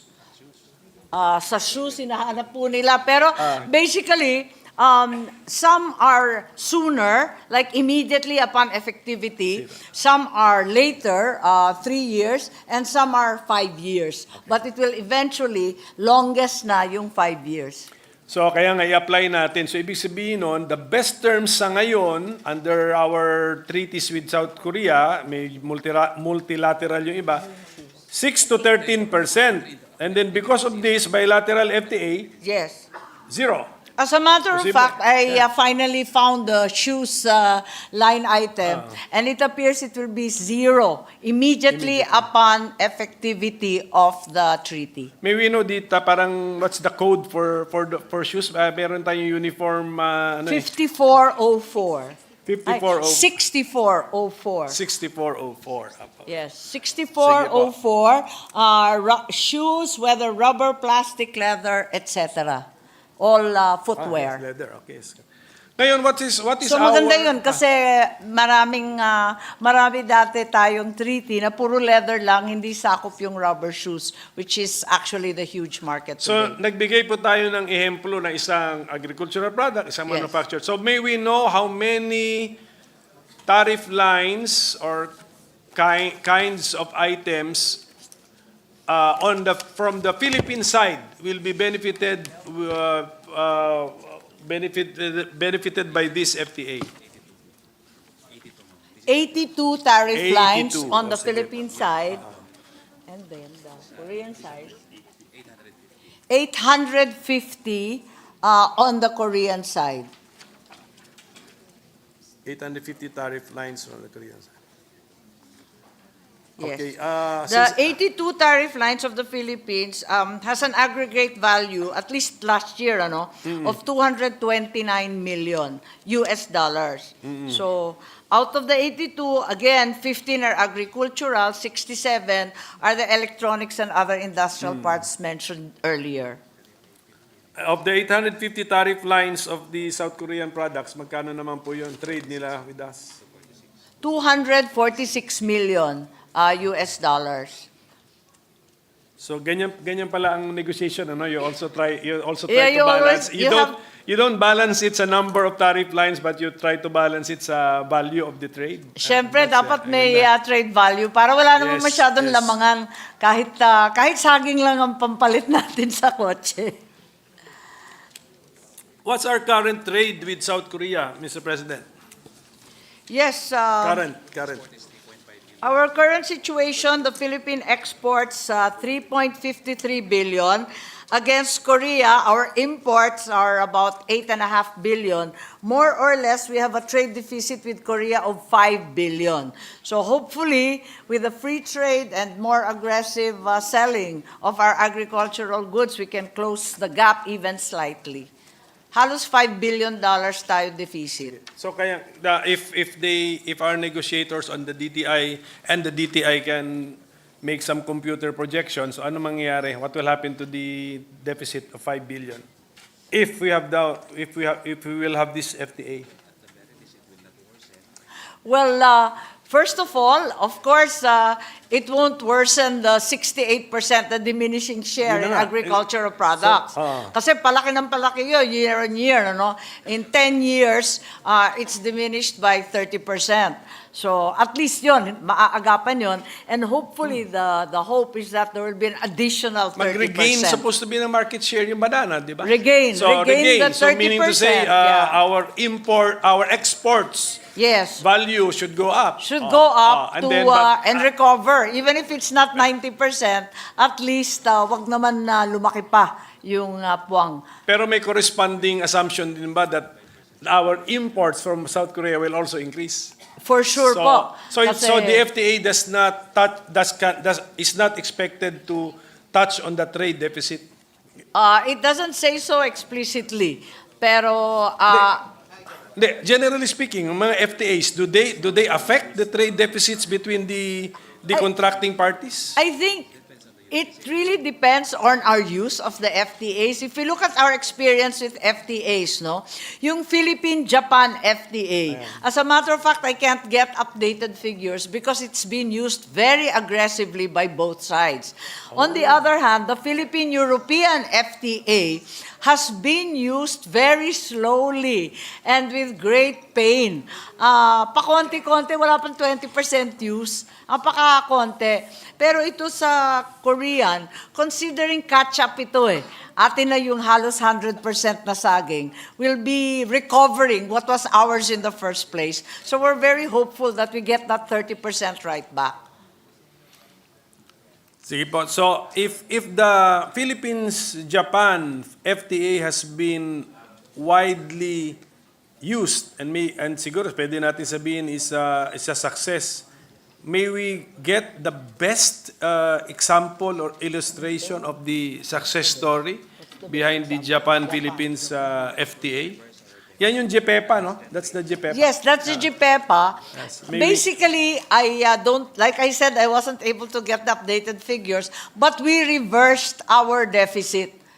And we were able to start exporting to Japan. So I'm trying to pull out the latest. DTI's had some trouble deriving, but Kahit isa lang po, what is a very nice story about the JPEPA? Para ma-inspire po tayo na there will be also good news and good stories from the Philippines we used to SK. have, in 2002 to 2008, dati may negative trade balance tayo of 7.5 billion. Today, we have 27.7 billion in the positive. So, is that Philippines correct? positive. We're already positive Philippines has improvements. positive trade with Japan to the tune of 27 billion. 27.7 billion US dollars. So it's positive. They've actually reversed through JPEPA the balance of trade. Tama ba yun? This representation is pleasantly surprised, but kaya I need to ask the question, are we sure? Well, I've asked the DTI repeatedly over the past few weeks, but they're prepared to support their claim that it's actually been reversed from 2002 to 2008. Lugi tayo taon-taon, 7.5 billion. Bigla ngayon, malaking bagay because it's 27.7 billion. That's a marked improvement by any measure. Tama ba yan? Kayo ilang beses na yun. So- mahaba na pong debate yan sa amin na tayo namin maniwala. Kasi industrial goods din yung importation natin, like vehicles, cars. I think it Ano also, naman pinapadala natin doon? I think it also has to do with the competitiveness of Japan goods. For the longest time, they were very expensive. So many others came in competition from China and Korea. Ngayon, labo-labo na, kanya-kanyang bili na. O, positive ka na. O, example daw. Ayan, asan na yung sample mo? Ano nga daw yung products? Yung products. Ano yung main product? Green na. I think, by and large, it's electronics again. Once again, I'm looking at the JPEPA figures. From what I can see right off the bat, once again, it's the electronic parts. It's upwards of 67% to Japan. It's the same set of electronic goods. Ito na naman yung mga integrated circuit, yung parts and accessories. Tapos, ano pa ba to? Yun, yung mga processor, memories, etc. Diba? Tama? Ano pa ba? Sige po, I mean, that's a nice development. Although kung... I'm going to try and extract more detail, if only for our delectation, because maski ako hindi maniwala na ganun kaganda yung story. Pero actually, Mr. President, Philippines-Japan, pero kung mga electronic parts yon of the boards that we assembled here, meron tayong negative doon sa Ayun na nga. doon sa country kung saan natin in-import yung mga boards na yon, Mr. Tama, President. tapos So, bibili ganun- natin Sony TV, Ganon bibili din po natin yun, Mr. tapos President. na. Also, they're telling me that we're also positive with the US. So, isa pa yun na Positive magandang tayo with the storya. US? Yeah, with the Okay. trade. Oo. Yung deficit natin, na-reverse na rin. But may we get the, kunyari, the input from the DTI na tama ba yung suspicion ko na positive tayo sa Japan, but if it's because of the electronic parts, the Parts, boards, yes. you know. Correct. If we look at the bilateral trade of the Philippines with the other country with other which supplied countries. us with the boards, we are negative there. Correct. Okay, tama. That's correct. Logically, that would stand to reason, ano? Okay, so pwede nating sabihin, can we really say it's because of the GPEPA? I believe so. I believe it. Under GPEPA ba, pati yung Because, yung tariff, GPEPA very tariff on the boards, That's right. also, Yes. we were able to negotiate that We they were will able also go to down? negotiate with the GPEPA, and they were zero tariff. And as a result, they Okay. came into Japan very cheaply and very freely. Kaya nga lang, like you're saying po, it would really be much better if we were selling finished goods. Yes. Or if we are a highly scientific community or society, and we would be the inventors of those boards, Correct. then the chips. Yun. Well, Yun. sir, we do have Dado Banatao, who's the father of chips in the entire world. So we have invented a few of these microprocessors and chips po. Sige po. So, tantay lang yung negative. Important.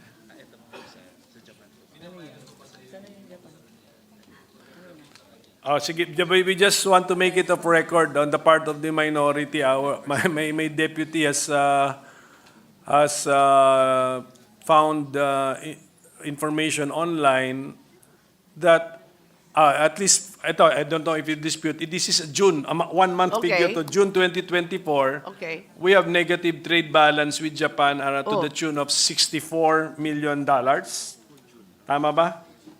So at least nakahanap lang kami ng 1 month na nag-negative tayo, pero you're telling us na over the long term, positive yung trade natin. Yes, I believe that would be likely, that there would be a deficit because 1 month to.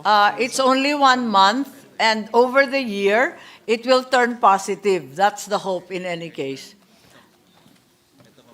Because May seasonal- that is may seasonal to be a tayo. seasonal cycle. May They're showing seasonal me ano a tayo, seasonal cycle of the import and export. So there seems to be a seasonal cycle involved. So thank you for that, And Mr. that, in fact, the summer season is quite a low season.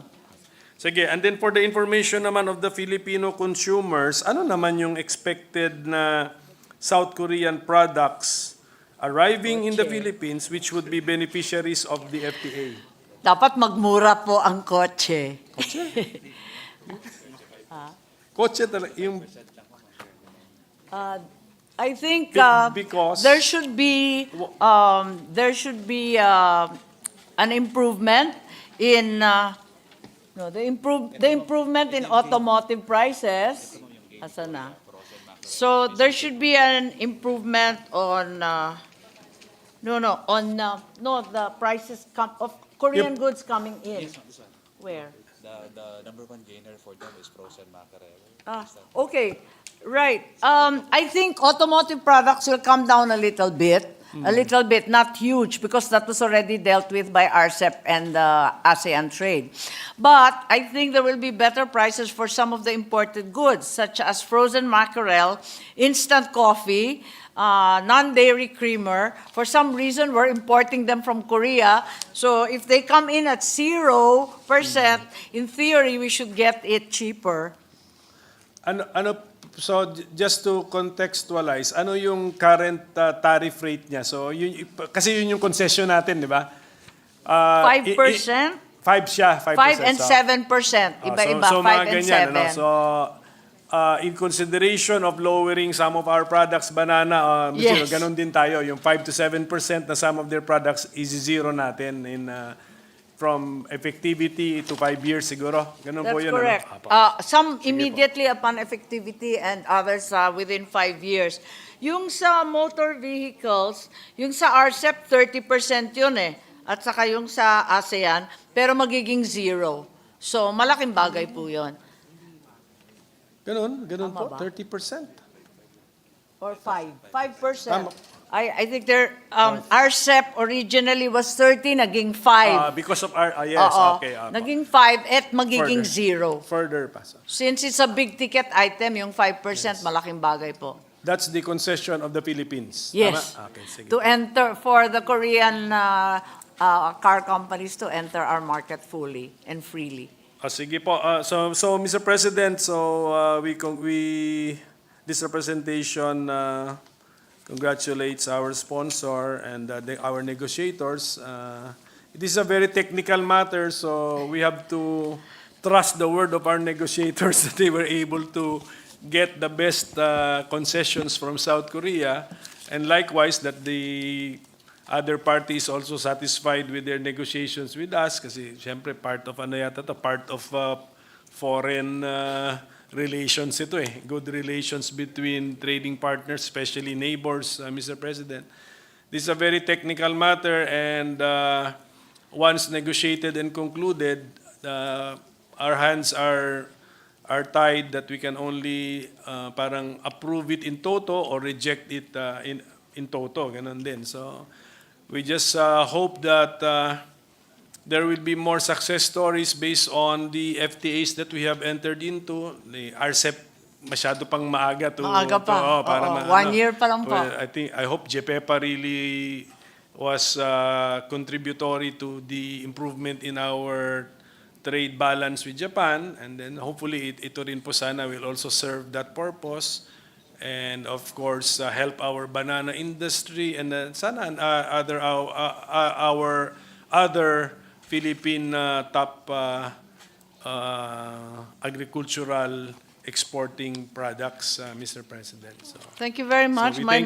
we thank our sponsor and for her Thank you patience. very much, and Minority Leader. And I actually failed to mention that there is a provision, an entire chapter on economic and technical cooperation. Within 6 months upon the date of entry of the FTA, there will be projects for investment and co-investment that will be identified, including possible funding.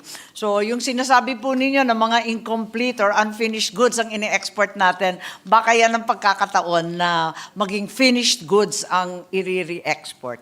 Yung concept na ito, present din ito sa RCEP? Tama ba Yes, yan? that's correct. Because Yes. parang investment, Yes, kasama an rin doon. investment. This one is more specific. It even includes technical exchanges. And it has a deadline of 6 months to identify projects immediately. So thank you for that information. So we thank the sponsor once again and congratulate her. Thank you, Mr. President. Thank you very much, Minority Leader. Thank you very much, Mr. President. Thank you, Senators Marcos and Mr. President, Pimentel, Majority Leader. The Minority Leader, Deputy Minority Leader is seeking the floor. The Deputy Minority Floor Leader, Senator Risa Ontiveros, is recognized. Salamat po, Mr. President. Good sponsor. May I ask a few more questions? Yes, about, sure. Thank you. this Thank you, Free trade Senator agreement. Risa. Salamat po. Actually, Mr. President, good sponsor, some of my questions na banggit nyo na rin or kahit papyaw ng Minority Leader a while ago. But I'd still like to make them of record at Sure. yung ilang pang mga nuances na dagdag, the good sponsor may care to comment on them.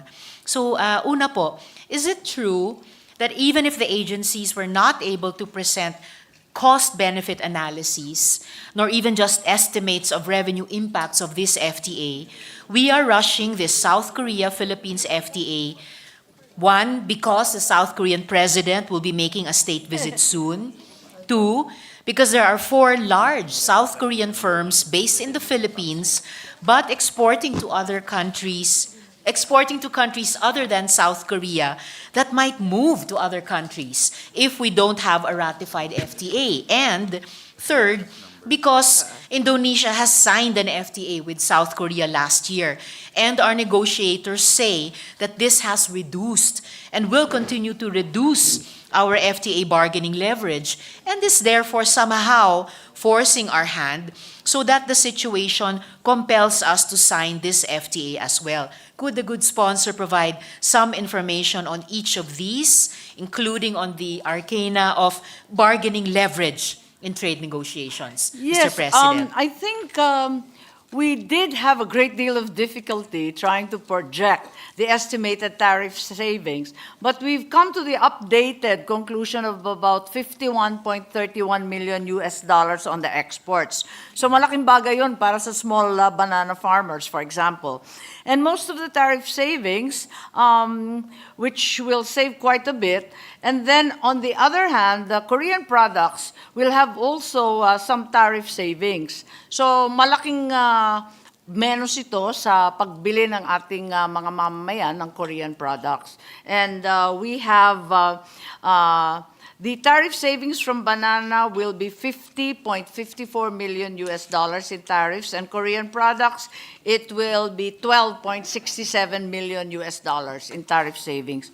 Whether we are rushing this, I think rushing is hardly the description that can be made when our neighbors already have upwards of 40 FTAs. Apakadami nilang FTA na bilateral. Samantalang tayo, dadalawa pa lamang. Takot na takot tayo mag-FTA. Parang kinakabahan tayo na forever na tayo hindi competitive. So we've been negotiating actually this Korean FTA since 2019. Ngayon, natauhan lang tayo, parating na yung Pangulo, 2019 pre-COVID pa to, biglang paspasan. Yun, totoo.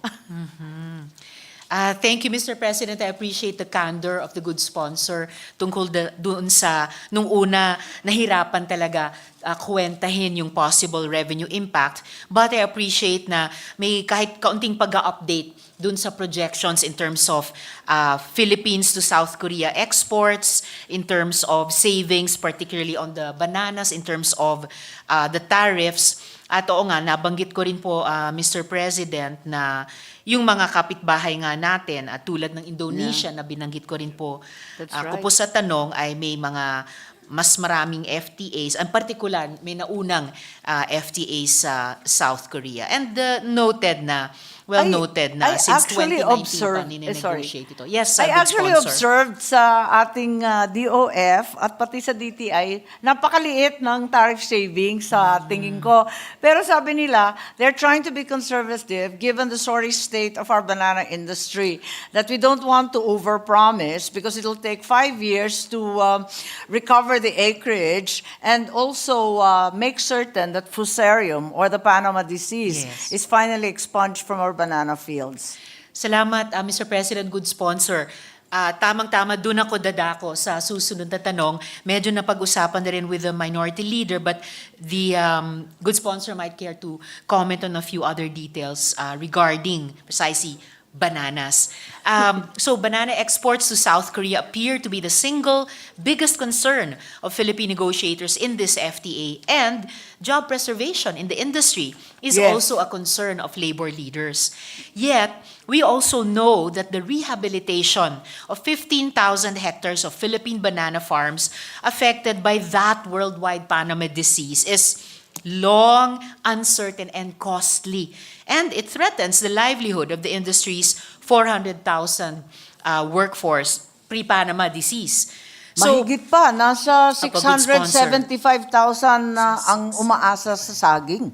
Alright, It's a salamat, very good large sponsor. industry which unfortunately has been decimated by this disease. Yun na nga po, good sponsor, Mr. President. Now, the DA was not present during the September 5th hearing chaired by our sponsor, but afterwards, did the DA have anything to say, Mr. President, about the risk and cost effectiveness of continuing to be invested in this singular banana basket? Mr. Well, President? there appears to be some kind of protocol involved in replanting of fusarium and the recovery of acreage, and that was discussed. It seems to be rather well known among the commercial growers. Ang problema, yung DA, hindi pa masyadong kabisado at hindi pa napapamigay sa mga small banana farmers na nagsilipatan na sa iba't iba pang produkto. Yun ang problema natin at kailangan tulungan, kausapin at siguraduhin nakikita pati yung mga small banana farmers. I agree, good sponsor, Mr. President. And nagugulat ako na hindi pa masyadong kabisado ng DA ito. I expect more and I'm hopeful given yung panimulang ipinakita nitong nakaraang taon ng DA Secretary Chu Laurel. I hope nakikinig sila or mababalitaan nila itong exchange natin na sana mag-step up ang DA sa usaping ito. And speaking of yung paglilipat, Maraming salamat yes, good kasi sponsor.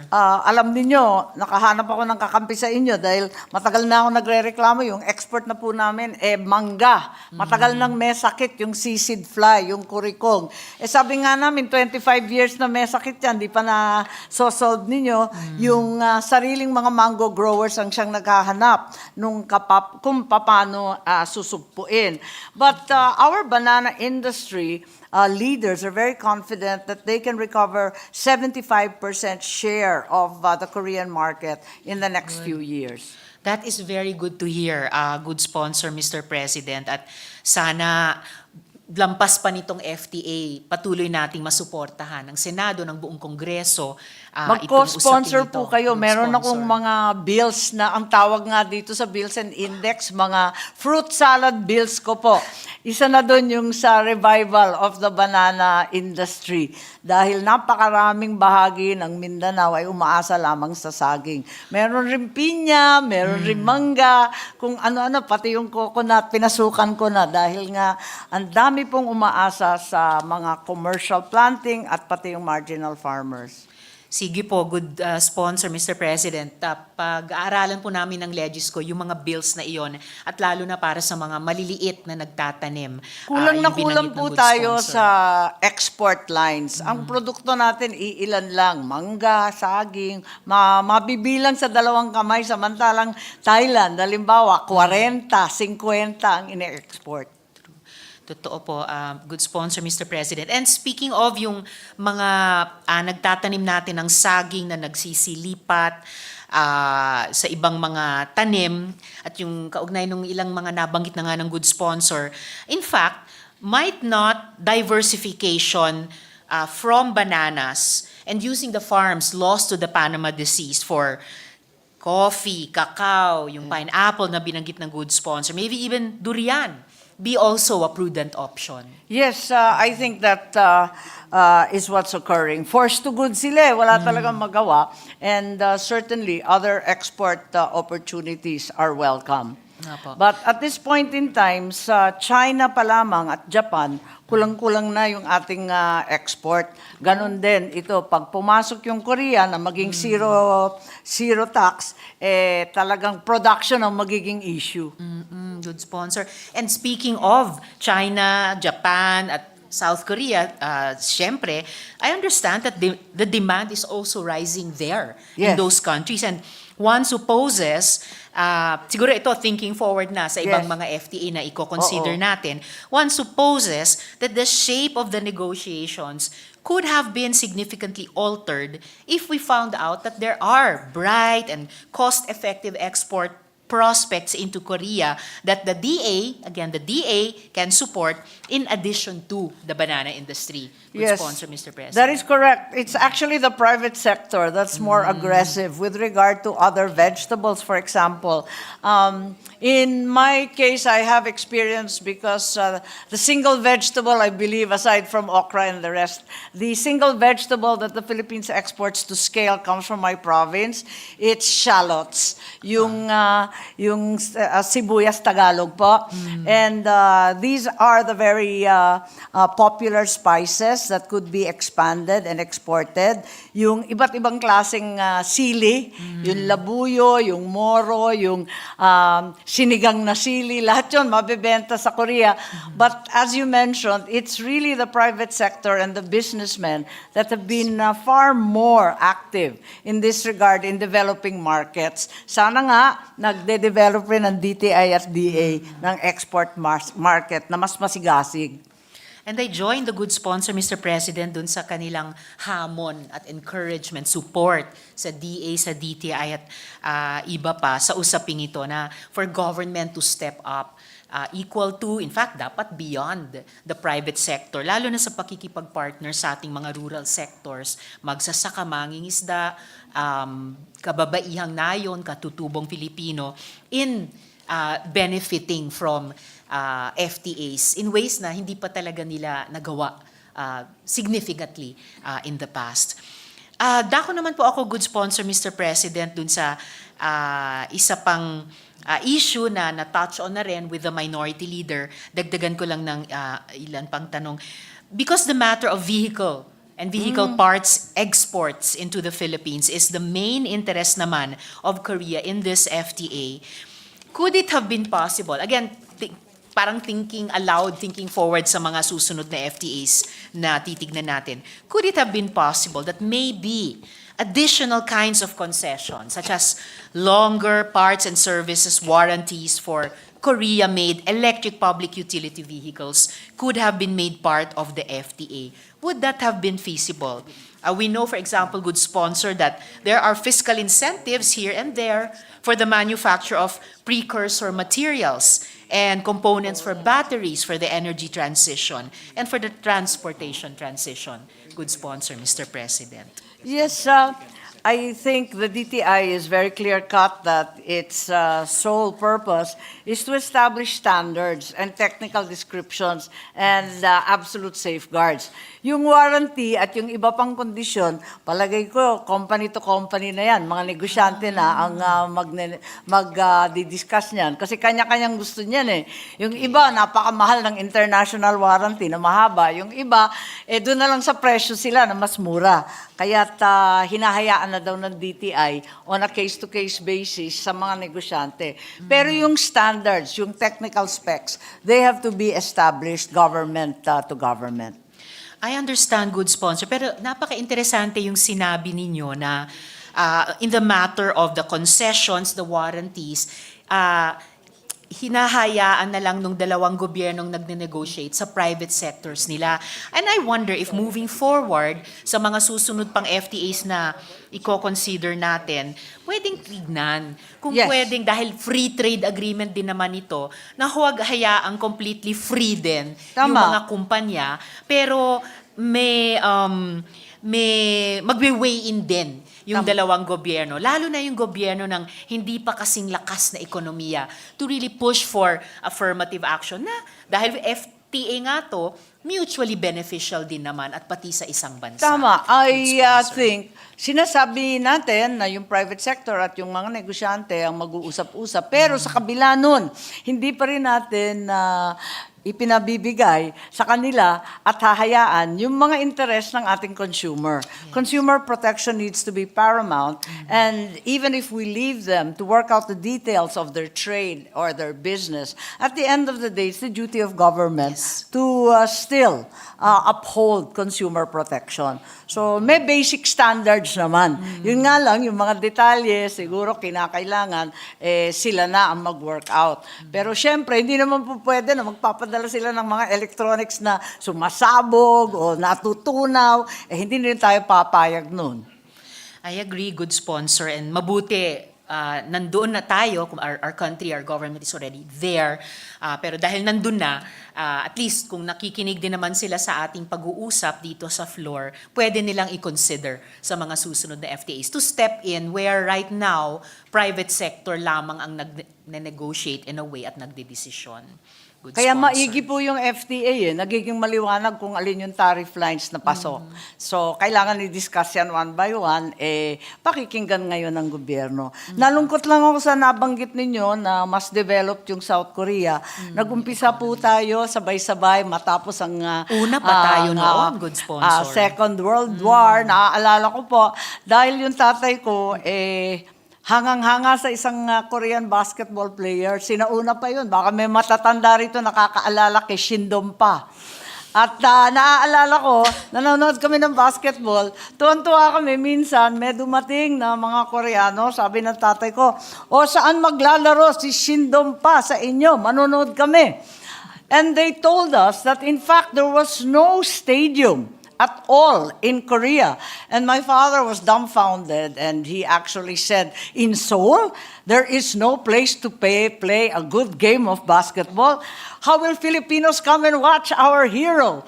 And thereafter, I think they all contributed to a hat and built the very first sports stadium in Seoul. Mga Pilipino na nag-volunteer at nag-donate. Hindi ka ba matutuwa doon? Andun pa, sa awa ng Diyos, maliit na lang at luma na. Pero ang ganda naman pong kwento, good sponsor. Siguro yun yung mga hindi papasok sa tariff lines, pero help to create a conducive environment para sa negosasyon. At this point, since it's a positive note sa ating interpellation, I'm still trying to find a way to circle back to one other idea na binanggit ng good sponsor. So, kasi sinabi po ninyo nga na napakaraming mga FTAs meron yung ating mga kapitbahay kumpara natin. So parang hindi tayo malakas ang loob mag-FTAs. I guess a big part of me thinks na kailangan pa kasi nating paramdam sa karamihan ng mga Pilipino, lalo na yung mga mahihirap, na pakinabang din sa kanila yung mga FTAs. Kaya interesante po sa akin yung binabahagi ng good sponsor where we're taking a strong stand, halimbawa dun sa standards, sa technical descriptions at iba pa.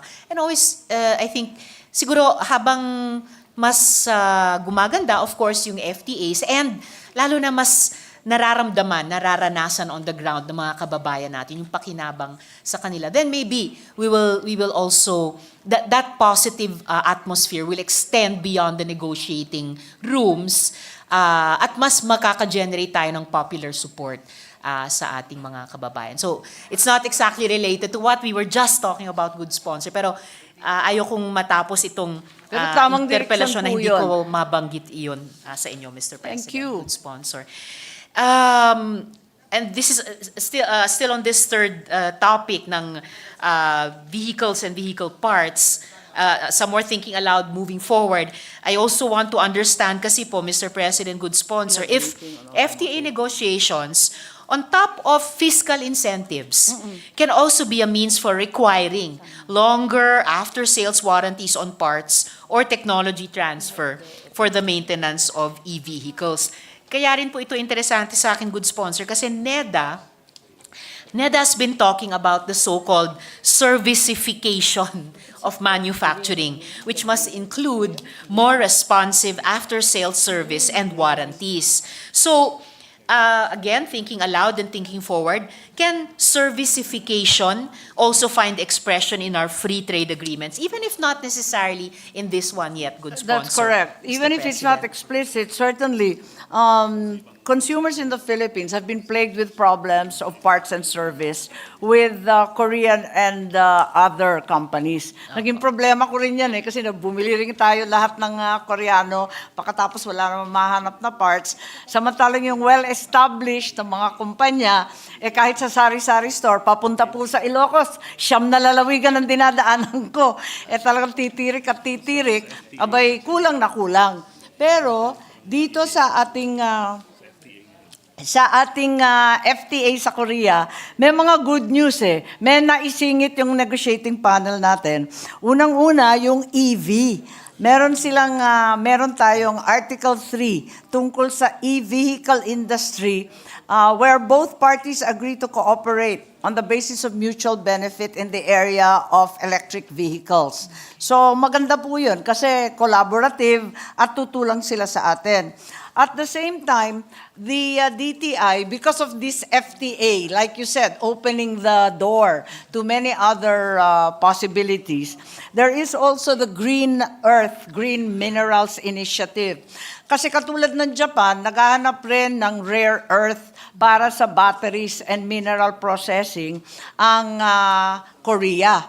At natuklasan nila na ang Pilipinas pala ay mayaman sa iba't ibang rare earth na sabi nila, minomonopolya na daw sa China. So, they found that in the Philippines, there could perhaps be an alternate source and supply. Salamat, good sponsor. Huling punto na lang tungkol dito. It's also thinking forward to other FTAs. So to further illustrate, could there have been a proviso or maybe kahit an accompanying executive agreement? So sa labas ng FTA pero executive agreement na kumbaga kapatid or kakambal niya. Saying, for example, that in cases where the Korean vehicles come to be used for our government-subsidized POV modernization program, then the Korean government would support its exporters so that their Philippine-based repair and after-sales services and warranties will be designed so that they can extend the useful life of the PUV assets, thus making it easier to spread the installment on the vehicle over more years. One supposes that this would be an instance, so to speak, of Korean fiscal incentives in support of its exporters.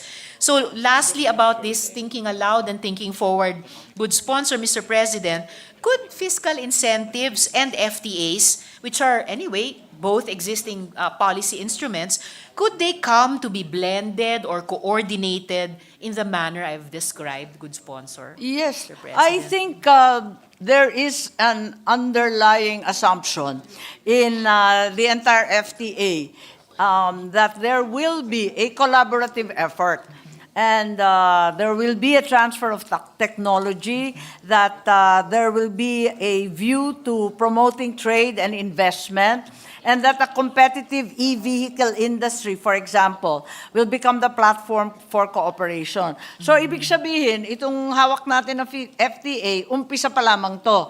Pero yung sinasabi natin, na idetalya natin ang iba't ibang mga standards, yung commitments nila, that occurs in the economic and trade provision that they have for technical cooperation. At pwede natin isama na yan. Kasi within 6 months, they have to identify projects that will be funded. So, kayang-kaya natin yan. Because the forms of cooperation that we agreed upon are precisely what you have mentioned. And they include expertise, information exchange, best practices, technical assistance, yung transfer of research and development, and new business models. So, umpisa pa lang to. We'll have to do a lot of work to get to where our deputy minority is saying, but at least it's beginning. Salamat, good sponsor. Something to look forward to at malay natin kung during yung pagbisita ng South Korean President, may ilan ng mga executive agreements pa dagdag or kakabit nitong FTA na mapagkakasunduan nila. Dapat bigay natin yung pinakamasarap na saging. Yung orig na senyorita. Yung pangalawang pinakamasarap, good sponsor, parang yung pinakamasarap para sa atin din. Tama. Salamat, good sponsor. Huling tanong na lamang po, Mr. President. I understand that this bilateral FTA, which is on top, tulad ng pinag-usapan nila with the minority leader, it's on top of the ASEAN-Korea FTA and on top of the RCEP, mainly enhances the commitments that Korea has already made in those multilateral FTAs. So, just for completeness and clarity and maybe as a summary nitong interpellation, could the good sponsor identify other enhancements to these multilateral FTAs that both Korea and the Philippines are gaining through this bilateral FTA? Good Yes. sponsor. Firstly, as we stated, we are expanding the tariff lines. So nadagdag ngayon yung fresh banana, yung processed pineapple, etc. Yung nabanggit kanina. Ikalawa, we're liberalizing in the terms. So yung naging 30%, magiging 5%, magiging 0%. Ikatlo, iniiklian natin ang period of liberalization. So imbes na 5 years, may mga areas kung saan immediately upon the effectivity of the treaty, zero tariff. So it's in timelines, in the actual discounted tariff, and it's also in the expanded product and tariff lines. Salamat, good sponsor. I only hope na yung pag-i-clean ng period of liberalization ay hindi blanket pero either industry by industry or product by product or tariff line by Nakahimay po, tariff line. libo-libo to. Naalala ko po, at saka, kasi naalala po ng good sponsor yung, at nabanggit din ng minority leader, yung kaba.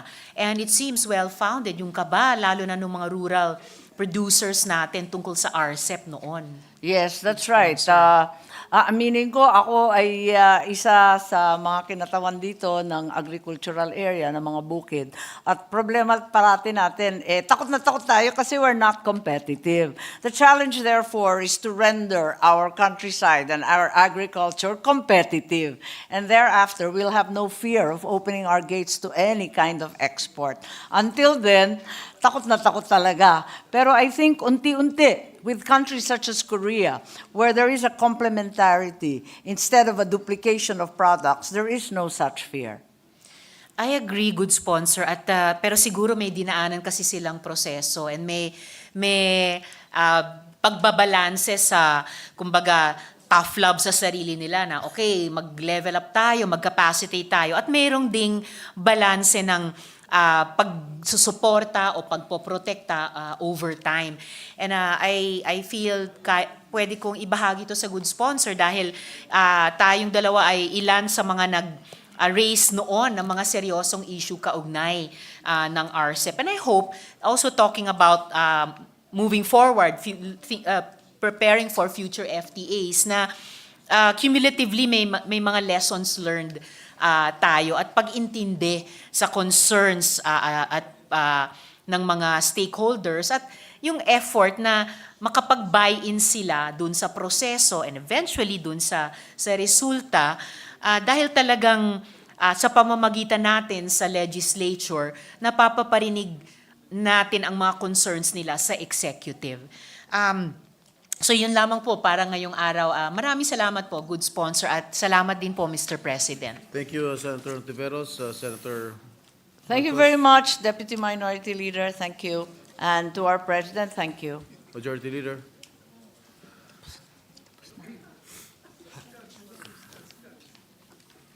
Yeah, Mr. President, the good Minority Leader forgot to ask some questions. Kusali pa. Mr. President, I was egged to ask the single question. Okay. He forgot something to do with the budding local cosmetics industry. Right now, is it part of May because cosmetics ba sa South Korea has been known Baliktad for yata. Ang pagkaalam ko, nag-i-import tayo sa Korea. Napaka-popular dahil sa KTV, sa teleserye, K-pop. Ang Pilipino ang bumibili ng K-products. So, would cosmetics be part of this? Are they part of the tariff line? They are part of the tariff line. I believe they're part of the tariff lines. I don't know precisely which. But I don't think there's any improvement because they were already covered under ASEAN. If I'm not mistaken, I recall that these were covered by ASEAN. So they're not going to be any cheaper, unfortunately. That was a phone call question, phone-in question by the Minority Leader addressed to the good sponsor. Mr. President, Akala ko may paborito kang produkto. wala po, Mr. President. Natural lang po tayo, O Mr. talagang President. skincare, alam mo na, Mr. shampoo, Mr. President, BB cream. there being no other member who wishes to interpolate, I move to close the period of interpolation.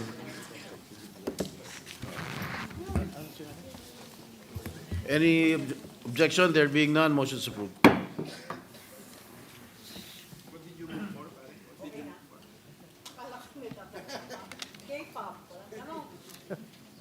Mr. President, there being no committee or individual amendments, I move to approve with the consent of the body on second reading, proposed Senate Resolution 1188. So moved, Mr. President. Is there an objection? There being none, the motion is approved. Mr. President, I move that we suspend consideration of proposed Senate Resolution 1188. Any objection? There being none, motion is approved. Mr. President, I move that we transfer from the calendar for ordinary business to the calendar for special orders, Committee Report Number 322 on Senate Bill Number 2825. This is the bill on the Field Box Modernization Act. I so move, Mr. President. Is there any objection? There being none, motion is approved. Mr. President, I move that we consider Senate Bill Number 2825 under Committee Report Number 322. Is Is there any objection? There being none, motion is approved. Consideration of Senate Bill number 2825 is now in order. The Secretary will read only the title of the bill without prejudice, inserting into the record the whole text thereof. An act providing for the modernization of the Philippine Institute of Volcanology and Seismology, PVOLCS, and providing funds therefore. Mr. President, I move to recognize the Honorable Senator Alan Peter Cayetano, Chairman of the Committee on Science and Technology, to deliver the sponsorship speech. Senator Alan Peter Cayetano is recognized. Sir President, sana mas ready po ako. Sir President, I hope I could be more ready. Sana mas handa po tayo. Yan po ang isang katanungan na parati nating sinasabi pag may isang sakuna, pag may isang calamity, lalo po sa pagputok ng bulkan or sa mga earthquakes, sa mga tinatawag na ngang acts of God kasi hindi natin mapaliwanag at masyadong malakas na puwersa ng nature. The good news, Mr. President, is that we can be more ready. And that is the whole substance of the sponsorship speech for the act providing for the modernization of the Philippine Institute of Volcanology and Seismology, PVOLCS, and providing funds therefor. Parati natin sinasabi, sana we have more facts, sana yung science, sana may warning. Yan po ay magagawa. Of course, walang perfect. But to move towards having the best data at the earliest possible time is in fact possible already if we pass this bill. So, Mr. President, not to delay it any further, I ask that the explanatory notes of the bills filed by Senator Subiri, Senator Estrada, Senator Revilla, Senator Tolentino, Senator Mark Villar, Senator Ejercito, Senator Villanueva, and Senator Escudero be included as the sponsorship speech. May I just thank, especially, of course, Dr. Teresito C. Bacolcol, PhilBox Director, who in a number of hearings, different fora, and even here has always been present and explaining what they need. In fact, Mr. President, after he explained what their need, ang reaksyon ng karamihan na nakarinig is bakit ganyang pakahaba yung time na ibibigay natin at ganyang kaliit na pondo, hindi ba pwedeng mas madaliin, no? So, Mr. President, allow me to also just recognize Dr. Maria Maylin Villegas, Mr. Ismael C. Narag, OIC Seismological Observation and Earthquake Prediction Division, Dr. Arthur Daag, Ms. Angela G. Montes. Of course, binabantayan po ni Director Lita Suerte Felipe, Department Legislative Liaison Office, Dr. Ronally Orteza, Executive Director of the Philippine Science High School System, USEC Maridon Sahagun, USEC for Scientific and Technical Services, and USEC Ted Teodoro M. Gatchalian, USEC for Special Concerns. Sir President, I'm excited about this bill because it will really help a lot of people, but it will also open the doors for modernization of not only DOST, the ICT, you know, of many agencies of government na kailangan natin, pero naalala lang natin pag kailangan na natin sila. At wala tayong nasasabi na sa atin sarili kung hindi, sana mas handa ako. With this bill, Mr. President, mas magiging handa po tayong lahat. Thank you, Mr. President. Thank you, Majority and Minority Leader. Thank you, Senator Alan Peter Cayetano. Majority Leader. Mr. President, Senator Juan Miguel Zubiri would like to deliver his co-sponsorship speech on Senate Bill number 2825. Senator Subiri is recognized. Thank you very much, Mr. President. Mr. President, earthquakes and volcanic eruptions have long been part of the parcel of our lives. Tremendous earthquakes and eruptions have shaped our history and continue to shape the way we live. And as a country sitting along the Pacific Ring of Fire, we live in constant anticipation of the big one. Throughout all of this, we have depended upon the vital services of the Philippine Institute of Volcanology and Seismology, or PVOLCS, for our disaster preparedness and policy making. And I just found out yesterday while defending their budget in committee level that PVOLCS was actually born out of a volcanic eruption in Mount Hibok-Hibok, Camiguin. And then there was I forget who the president was in the 1950s, and they came up with the commission, I think the Philippine Volcanic Commission or some sort, if I'm not mistaken. And yet, for all that we depend upon the FIVOX, it has over the years been left to its own devices, functioning on a woefully limited administrative capacity and using physical and technological resources and facilities that are no longer up to date. This is unacceptable for a country that is likely to be hit by a seismological disaster of mythic proportions. Look at Japan. They are even more vulnerable to earthquakes and tsunamis than we are, but they have a remarkable whole-of-government approach to disaster preparedness and covers everything from resilient infrastructure to citizen engagement and training. We have to aspire to do the same for our country, our beloved Philippines, especially as we prepare for the big one. And we can't do this if we don't give FIVOX the room to fully live up to its mandate. As such, we endeavor to principally author the FIVOX Modernization Act that we are co-sponsoring today. Mr. President, this bill recognizes the importance of FIVOX as our lead agency on volcano and earthquake monitoring and warning systems. First, by raising the role and responsibility of its officers and fixing its organizational structure to give it an executive director who will then lead the formulation of FIVOX modernization program.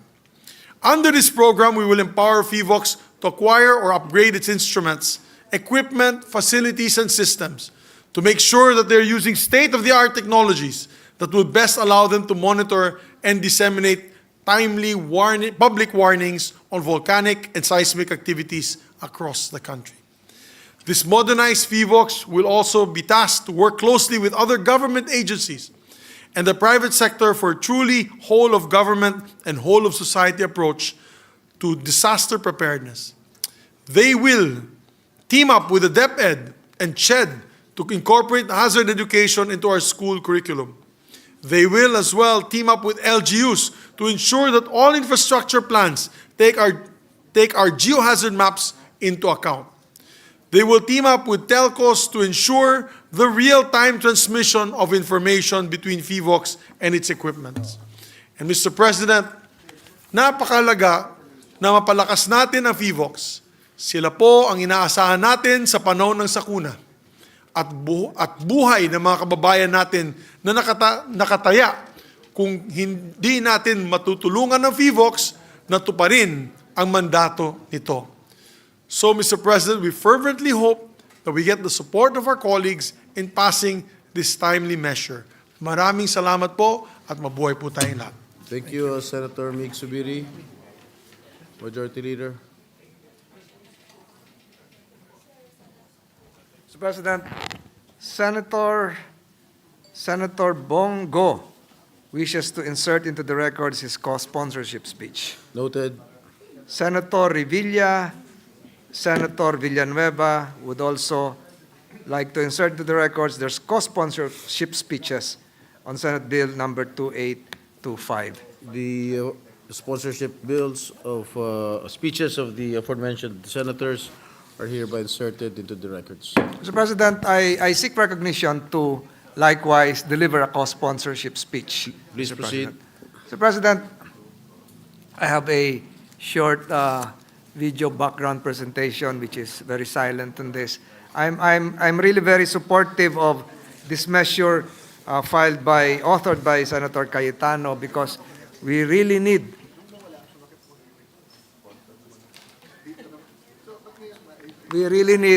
I think this is my short video background presentation. The first time I was interviewed by the British Broadcasting Corporation when Taal volcano erupted, Mr. President, showing that this became a global news when Taal volcano erupted. It was January 12, I forgot the year, 2020, before COVID, before COVID, Mr. President. And it really brought disaster and phases of human misery and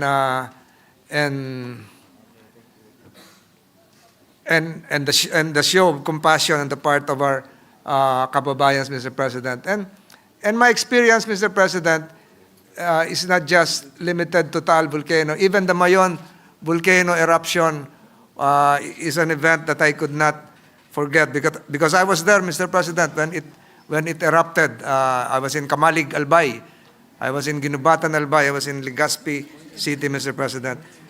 Since its establishment in 1952, as correctly pointed out by Senator Zubiri, PHIVOLCS has played a crucial role in disaster risk mitigation. Yet, with the evolving challenges we face, exacerbated by climate change and increasing urbanization, we cannot afford to remain stagnant, Mr. President.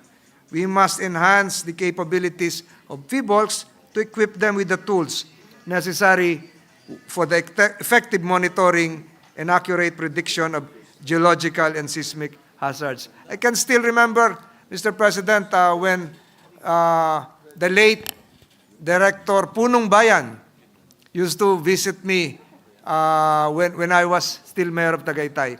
This is my second interview on the same day with Rosemary Church of CNN in Atlanta, Georgia, Mr. President. It's now being shown on the screen. Sinasabi po sa akin no, ni Director Punong Bayan, kailangan natin talagang palakasin ang PHIVOLCS. That was years, I think that was years before Mount Pinatubo erupted. Kaya nakapaglagay po ng isang istasyon sa Tagaytay ang PHIVOLCS. The World Risk Index for 2022 ranked our country as the most disaster-prone in the world. A stark reminder that our vulnerability to natural disasters can reverse any economic progress we achieve. Our citizens deserve better. They deserve a government that is proactive. I can still vividly remember, Mr. President, when I was MMDA chairman, we crafted Oplan Metro Yakal, a response manual that would enable the citizens of Metro Manila to hurdle, to surmount, and to immediately recover. We divided Metro Manila into 4 quadrants, and we conducted the first Metro Manila, I coined it shake drill, and it's now being implemented nationwide by other relevant government agencies. I believe, Mr. President, this measure will propose not just critical upgrades to PHIVOLCS, but equip them with more modern seismic monitoring systems, the development of advanced warning technologies, among others, Mr. President. We are making a commitment to our communities by this measure to enhance disaster preparedness and response. In the light of recent global events, such as the devastating earthquakes in Turkey and Syria, which claim over 50,000 lives and left millions affected, it is clear that we must learn from these tragedies, Mr. President. That's why I wholeheartedly support Senate Bill 2825. I'd like to thank Senator Alan Peter Cayetano for taking the lead, Mr. President. Kailangan po natin pagtibayin ang naturang panukalang batas. Maraming salamat po, Mr. President, at sana po maipasa natin kaagad ang naturang panukalang batas. Ito po, Mr. President, ang nangyari nung pagputok nung Taal Volcano. Hindi ko po makalimutan ito, Mr. President. Hanggang ngayon po, sa Talisay, Batangas, ay ginagawa pa ho yung housing resettlement. At hanggang ngayon din po, sa isang barangay sa Ginubatan, Albay, barangay Maurao, ay ginagawa pa rin po yung housing resettlement dahil po sa pagputok ng bulkang Mayon. At hanggang ngayon din po, Mr. President, naka-alerto pa ang ating mga kababayan sa Negros Oriental, malapit po sa Mount kanlaon. Ganito po kahalaga itong panukalang batas na ito. Maraming salamat po, Mr. President. I yield the floor and resume my duties as your majority leader. I move that we suspend consideration of proposed Senate Resolution number 1188. Is there an objection? There being none, motion is approved. Thank you, Mr. President. I move for a 1 microminute suspension, Mr. President. Session suspended.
Mr. President, I move that we resume consideration of Senate Bill number 2793 under Committee Report number 304.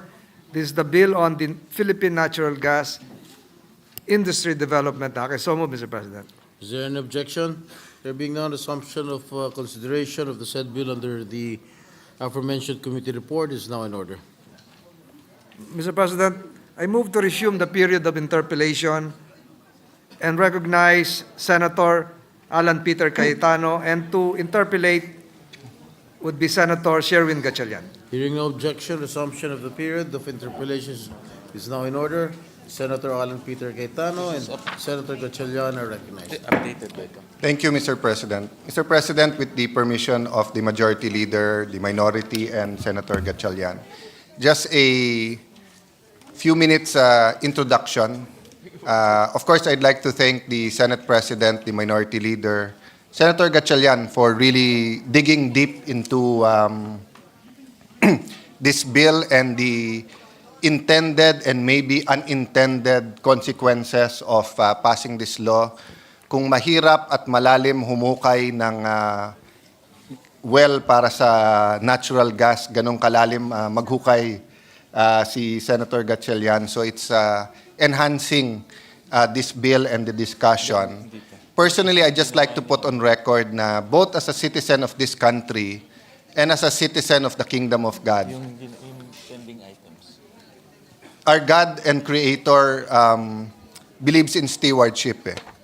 Binigay sa yung mundo, hindi para kanyahin, kung hindi para alagaan to sa next generation. So, one of the first reasons I'm very supportive of this bill is because it is a bill that points us to the right direction, towards the right energy mix.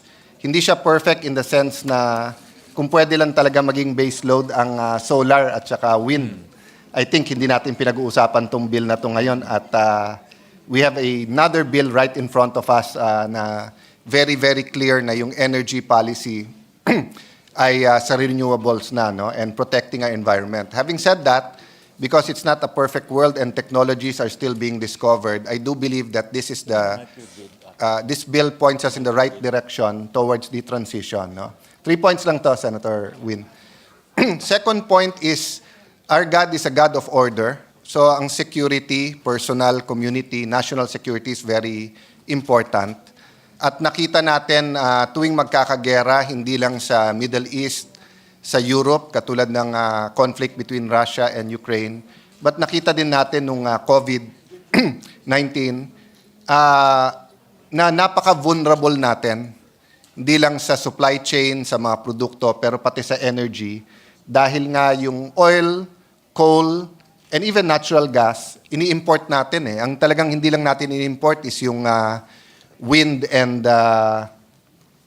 solar, but of course geothermal, natural gas, pero nga may problema one way or the other, and yun po ang ating hinihimay, paano i-promote na mag-drill pa ng magkaroon pa tayo ng mas magandang supply sa natural gas. And that was, if there's one thing I regret from leaving DFA, is hindi natapos yung agreement with China na magkaroon tayo ng drilling doon sa mga disputed areas at nakikinabang na sana. Kasi it takes years to put up that well, di ba? So the third reason is really how we respond to change. Kasi third term ko na rin to sa Senado, naka-4 na term sa House. Senator Win ay second term sa Senado, naka-3 din sa House at kailan term kang mayor? Ako, two terms sa House pero hindi consecutive. Hindi consecutive, and then mayor, 3 terms. 3 terms. And second term na rin sa Senado. So, as we would all notice, usually, hindi naman parate, usually, ang legislation is a game of catching up eh. Di ba? Usually, nandyan na, yan na yung kultura, yan na yung nangyayari, naghahabol tayo. There are few opportunities wherein nauna talaga tayo or nangyayari pa lang yung trend, we can jump in na. No? So I cannot really predict what's going to happen in 3 years, 5 years, 10 years. But unless there is technology that makes wind and solar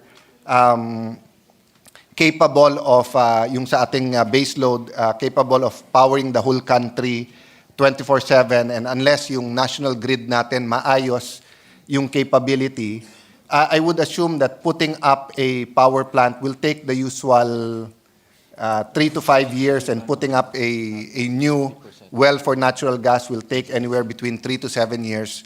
So with that point, I'll end my introduction just saying that that's how urgent this bill is. But I would agree with Senator Gatchalian and all those who want to interpolate.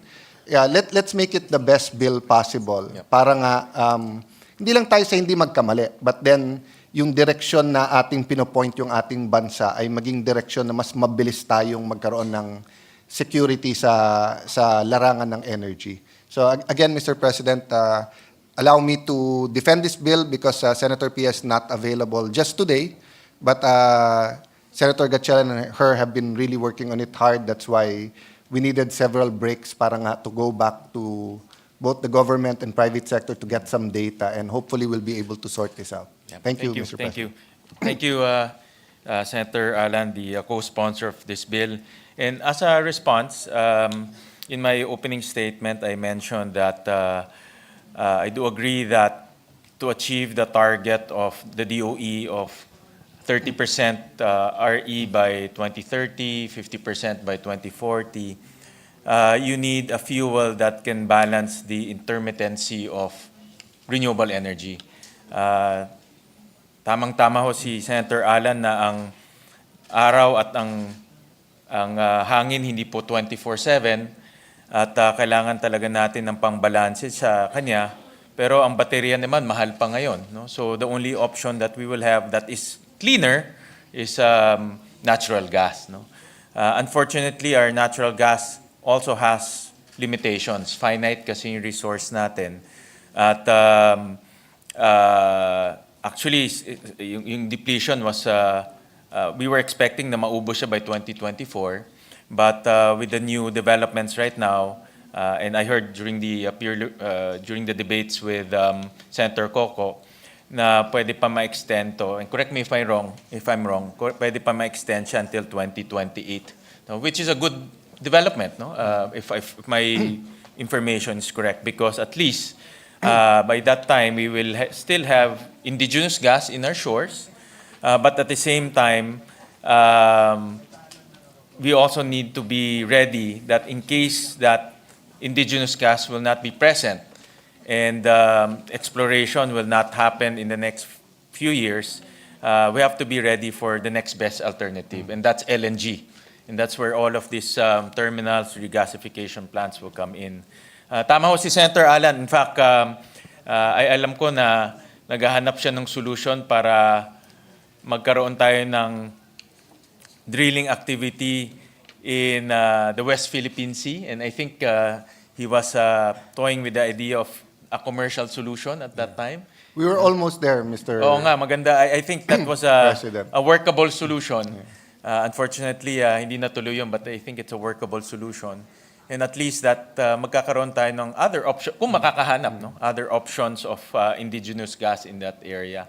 But having said that, we're left with another option of importing LNG because we have to be ready that in an event that we don't have any more indigenous gas, the existing gas-fired power plant, which is about 3,500 megawatts, needs to be powered. You know? And that's why, personally, I said in my opening speech also that we wrote from scratch, at least in my version, the Midstream Natural Gas Development Act, because we were focusing on the midstream, and that's to address the incoming LNG development in our country. And midstream because it deals with regasification, storage, FSRUs, and all of those things. No? And we focus on that because the need moving forward, which we think is the terminals, the regasification plants, and how to regulate and make sure that the competition within that sector is vibrant. No? That's why we introduced the third-party access as well as the own use concept. And I support developing this industry because I think that will be the future. And I think natural gas / LNG will be the future, no? Because it's a transition fuel. And that's why I joined Senator Cayetano in his direction of refining the bill, making sure that the bill has no conflict and the operationalization of the bill is very clear. And at the end of the day, we want to make sure that the consumers get the best price. No? I think all of us naman, tayo naman consumer rin tayo, at we all agree that the consumer should get the best price possible. No? So with that, will my friend, our family friend, ang kaisa-isang tao na nagpapatawa sa akin, at kaisa-isang tao yata na tumatawa sa jokes niya, kahit na iba hindi tumatawa, accept a few clarificatory questions. Yes, Mr. President. Talaga pong napapatawa ko siya, pero nakakalungkot naman kung siya lang tumatawa sa joke ko. So I hope the presiding officer will start also laughing at my jokes. Thank you with that. We have some leftover items, good sponsor, His Honor, on Section 21. But I'll jump ahead of that because during the last interpellation, I raised some concerns, some serious concerns on Section 21. And we were actually talking about the section we're in, and let me just read it. The DOE shall establish mechanisms for the optimal and full utilization of indigenous gas in the generation, transmission, distribution, and supply of power, subject to standards and limitations consistent with the state policy of ensuring energy security and consumer welfare. And I believe that Senator Pia proposed that our technical teams will sit down and talk about this provision. And I actually wanted to learn how this will be operationalized. No? This provision is quite complex, and I want to understand how this will be operationalized once this proposal becomes a law. And I remember that she proposed that our technical teams will sit together, and she will also submit some document to specify how this provision will be operationalized. So I'll leave it at that for now and jump to another topic as well. No? And this is the topic of regulatory. The regulation concept or the regulatory aspect of the bill. And this is found in Section 6, Powers and Responsibilities of the Energy Regulatory Commission. And let me just read the exact provision because there's multiple items there. The powers of the ERC shall be in accordance with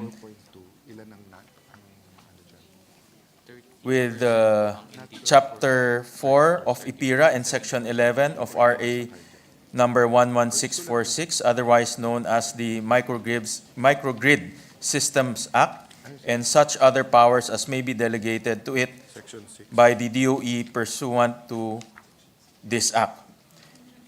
The ERC shall provide the methodology for determination and full recovery of reasonable cost and other regulatory support for the generation of electricity sourced from indigenous natural gas. The ERC shall likewise take into account the government share and other revenues in the production of the indigenous natural gas sold to power plants. So this is the exact provision. So the Microgrid Systems Act was mentioned here, and we actually this representation and our team wrote the Microgrid Systems Act from scratch. It took us a few years to complete that law because we had to consult with a lot of stakeholders, especially those areas which do not have electricity or not 24/7 electricity. And what's the best way possible to bring private investments to those areas which do not have electricity yet. No? So we wrote the Microgrid Systems Act because we wanted to invite microgrid operators in investments, and we feel that that's more efficient than grid expansion.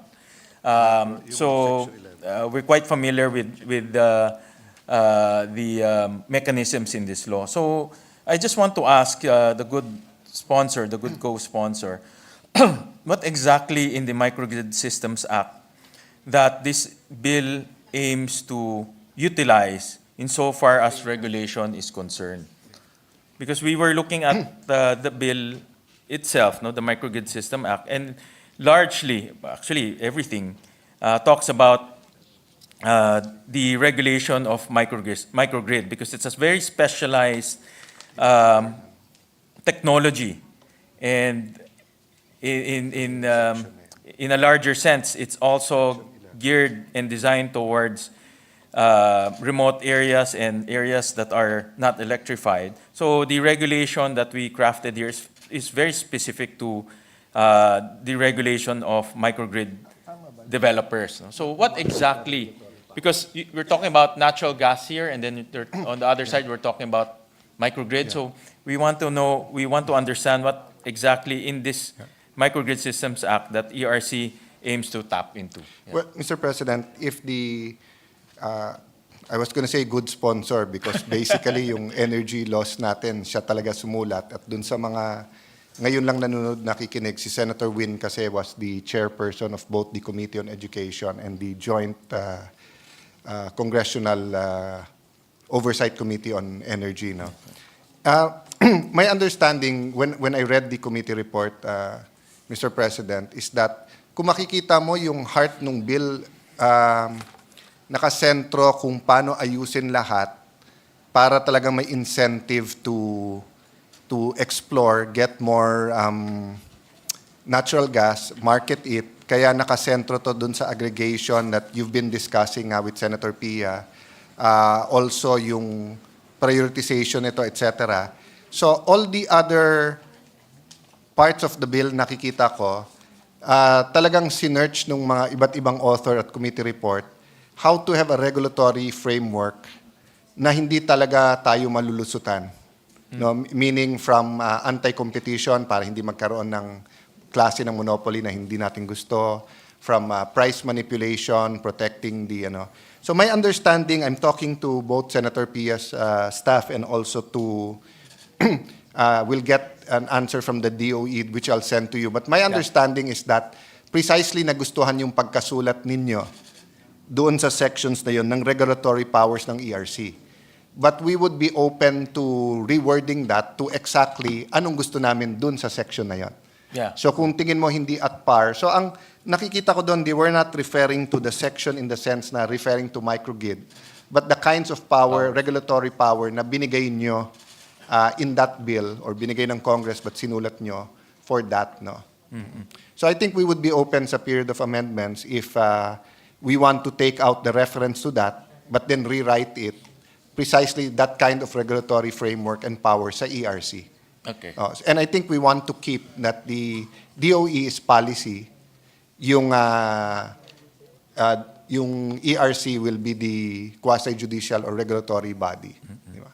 Although that, I mean, in our Meralco hearing, we both were there, di ba? And may problema din yun, and we should refine that, di ba? Where does policy stop, and how do we make sure na kahit policy yung DOE, na-implement naman ng ERC? So there'll always be that kind of problem, and we can deal with that in the other provisions. But I think yung specific tanong mo dito sa Chapter 4, EPIRA, Section 11, RA 11646, other known as the microgrid system, ang understanding ko, kasi di ba ang legal interpretation naman is when the law is clear and it's plain, you just interpret it. So if I wasn't a lawyer and we weren't standing here today at binabasa ko, the powers of the ERC shall be in accordance with the regulatory function under Chapter 4, EPIRA. So basically, I think it's the function, yung existing powers niya to regulate. So, but we'd be open to rewriting that with you kung gusto nyong instead of a reference, diretsuhan na ano yung regulatory power na gusto natin bigay sa ERC. Yeah. Thank you for the explanation, Senator Alan. Yeah, because majority of the powers here actually are designed for example, provide for a simplified, streamlined permitting process for MGSP and DUs operated microgrid systems in accordance with the time specified in Section 19. So marami siya, reference niya is microgrid systems provider, microgrid systems operator. So marami. I hear you.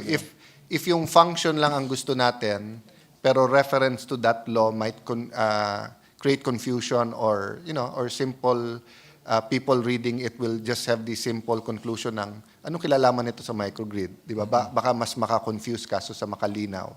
So I think what we want here was really the regulatory function. So with your help, let's rewrite this section. But clear naman yung intent that ERC will have that kind of regulatory function. So tignan lang natin na walang conflict dun sa, kasi looking at this bill, di ba? Parang minsan malinaw naman kung ano yung sa Marina, kung ano yung sa policy sa DOE, ano sa customs, but this bill basically spelled it out. I guess we wanted to cover all the bases. Yeah. Para nga wala nang question later on ng hindi sa inyo yan, dito yan. Thank you for that. We'll be more than happy to collaborate with the sponsor on refining that exact provision so that it will be clear that we're not referring to the microgrid technology per se, but referring to maybe the powers or objectives of the regulatory function. Exactly how you said it, Senator. Yun ang sinasabi sa akin sa likod ni Atty. Matt, that preserving the function and the regulatory power ng ERC. Yep. No, so let's reword that and just make it clear na ERC, eto yung trabaho mo, eto babantayan mo. Thank you for that. The next will be, in the last sentence of that paragraph, delegated and such other powers as may be delegated to it by DOE pursuant to this act. The way DOE and ERC are structured, they're, from my experience, they're co-equals. No? DOE promulgates the policy, it comes up with the vision, the direction for the energy sector. It comes up with the policy for the energy sector. For example, it comes up with policies on competitive selection process. It comes up with policies on, let's say, what penetration RE should be engaged in. And ERC comes up with the rules. No? And the rules are now promulgated to the different electric power industry players to follow. Pag hindi sila sumunod, then they have quasi-judicial powers to adjudicate and also punish them. But I don't recall that DOE delegates powers to them. Instead, it's ERC that operationalize those policy through rulemaking, Mr. President. So, may I get some clarification that are we changing that concept now? Because in that concept, DOE will now have some form of authority over the ERC, which is not the electric power industry is designed to. Again, thank you for the hawk eye and seeing the word. I think the confusion is the word delegated. Because I was asking for an example. Yung example nila, for example, kung sinabing ganito indigenous or ganito ka percentage indigenous, ERC ang titingin na nag-comply. Yeah. So it's actually not delegated power, but it was more of duties. Yeah. So maybe we can look at that and I'll look at the other examples and reword it sa period of amendment. Yeah. But the intention here is to make it more clear ano yung DOE policies and how to make sure na hindi i-dribble ng either ng DOE or ng ERC. Yeah, Diba? yeah. Oo. Yeah, But kasi I hear you, it's not technically it's not a delegation of power. Yeah, hindi siya nagde-delegate. It's really more, they have to work together An example will be, for example, DOE would want to make sure that there's vibrant competition in the electric power space, and they will issue a policy. Let's CSP, no, is a classic example. Tapos ERC will now come up with rules to operationalize that, and then the industry players will now have to follow those rules, no. But in the process, pag may hindi sumusunod, then they can use their quasi-judicial powers Yes. to penalize. Mr. President, di ba yun ang problema natin when you have one agency that is both policy and quasi-judicial, may conflict. Ang problema naman, pag hiniwalay mo, katulad nito, so minsan, pag pumunta ka sa DOE, o bakit ganito? Sir, sinabi na namin sa Meralco, sinabi namin sa ERC, but sa kanila yan, hindi sa amin. So there's always disadvantage, no? So Yeah, meaning, yeah. if we say, hindi, power yan ng DOE, pero arm niya ERC. But precisely why we made ERC, I mean, the evolution, when I say we, Yeah. Congress, hindi tayo, evolution, because we wanted them to be independent. So I think the intent here, we can rewrite it to express its full intent, but the intent here is really na yung nasa law na tasking, klaro na yon. Pero kung meron talaga na para sa ERC at sila may capability because sila regulators rather than DOE, ma-communicate ng tama ng DOE sa ERC. So I guess it's to prevent magturuan or magpassing the ball. But again, when you say delegate the power, baka nga ma-open pa tayo sa... Kasi di ba, if Congress delegated something to DOE, we cannot tell them to just delegate it again to another agency. Kung ganun din lang, let's delegate it straight to ERC. To ERC, di ba? Kung ganun. So, but I think the intent really is just to cover all the bases sa regulation para nga hindi magkaroon. I mean, the reality is this is big money and the private sector is involved, di ba? And, you know, may industry practices and then, di ba parang ano yan, parang lawyer pag tinanong mo, yes, tax evasion masama, pero tax evasion masama. Pero tax avoidance, legal yan. Trabaho namin, abogado. Siyempre, the more moral ones will say, hindi dapat. So I guess we wanted to somehow, in the law, close any windows or doors that anyone will take advantage of, di ba, of the regulatory framework. No?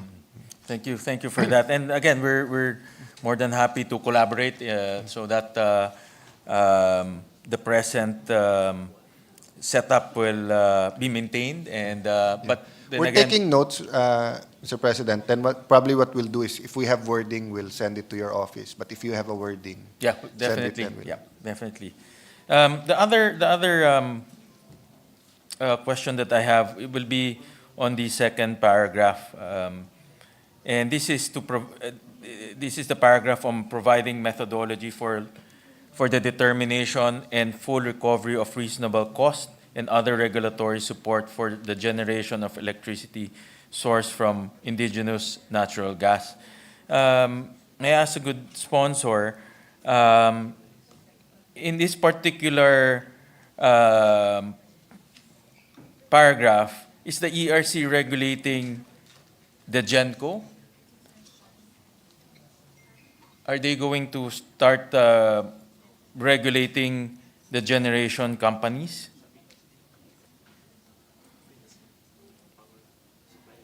Okay.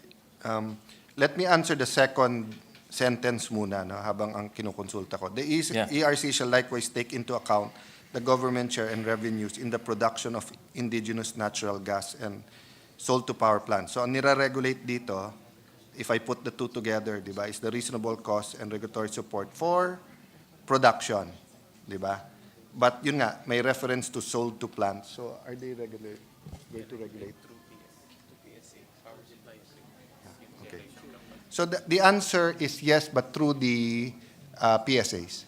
Okay. Because right now, what the ERC regulates are the rates, diba?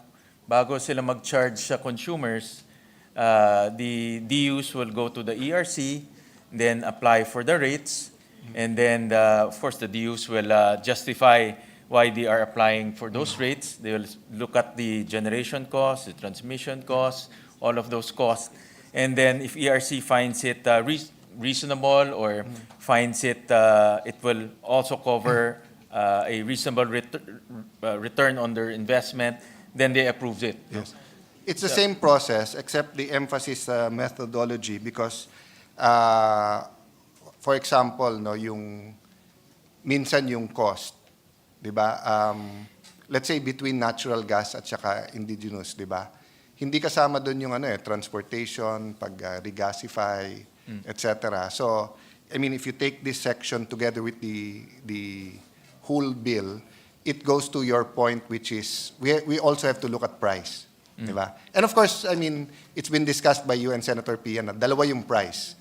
Yung price sa atin bansa of having our own, yung share natin, yung price sa environment, but yung actual price din na binabayaran ng consumer, di ba? That's why the bill also covers yung exemption sa VAT, etc. No? So to answer directly your question, yun yung purpose niya, to still look at these agreements and to make sure yung rates are tama, pero tinitignan niya kasi yung pricing and reasonable cost. Kasi nga, hindi naman kaya nung natural gas i-supply lahat. I think sa present mix ngayon, it's 4.3% and only ng gas ng buong mix natin, di ba? Tapos sa 4.3%, only 4.2%, only 30% niyan natural gas, di ba? So iba talaga magiging I mean, you have to not only give the power but instruct ERC na apples to apples yung cost, di ba? That's why also habang dinidiscuss natin yung aggregation, magiging importante kasi kung maraming mag-aggregate, iba-iba presyo nun. Di ba? Pero lalo kung gobyerno, isa lang mag-aggregate, no? But in the sense that if the gentleman agrees on the present process, we're willing naman to fix the wording to reflect. But the intent is, as you said, Mr.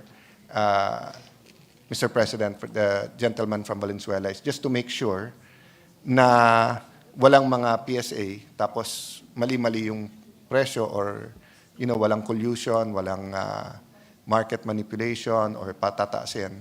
Even the recent di ba, Supreme Court decision may impact ngayon sa mga agreements ng ganyan eh. So I guess that's where both the lawyers and legislators are trying to word it na may laban naman yung gobyerno.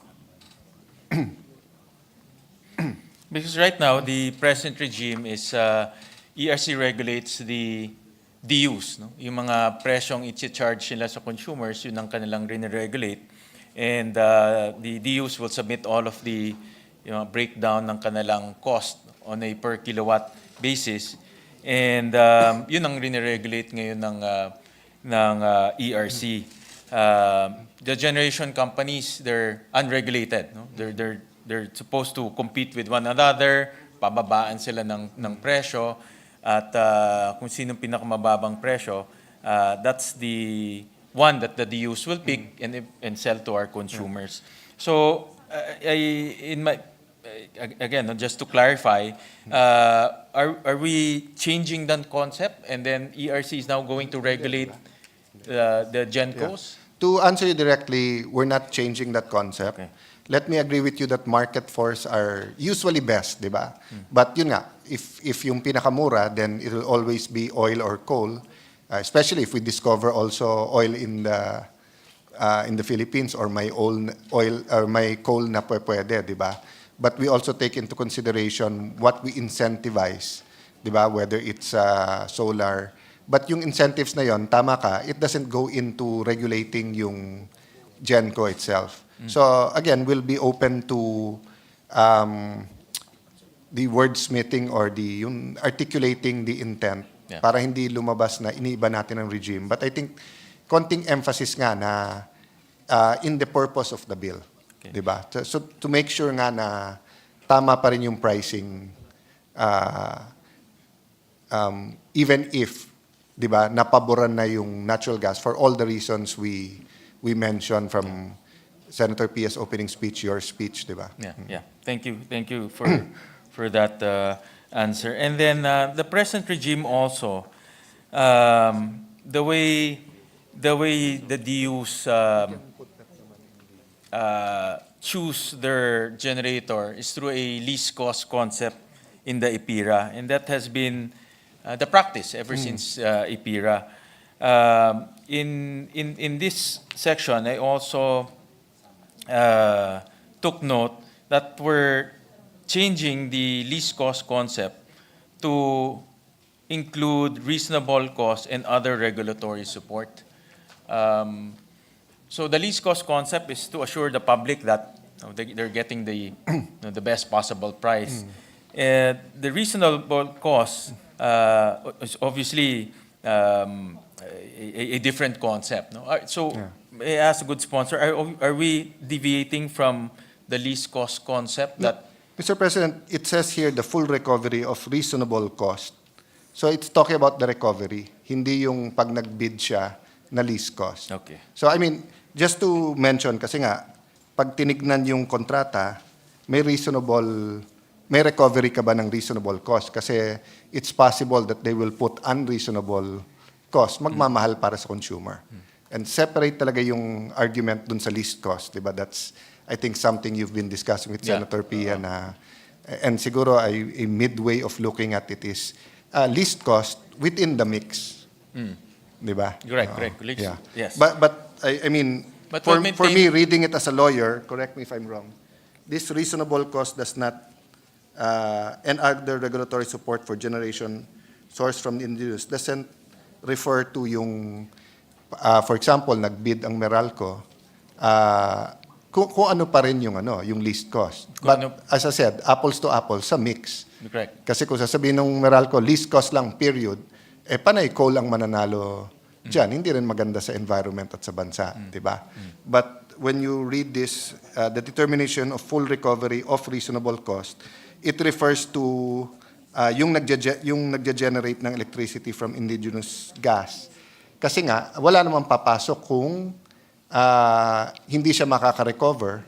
Pero kung unreasonable naman yung lalagay niyang cost, kawawa naman yung consumer. But yung concept of least cost from when they purchase electricity, that concept will still be maintained. I'm not talking now of this section of the whole bill.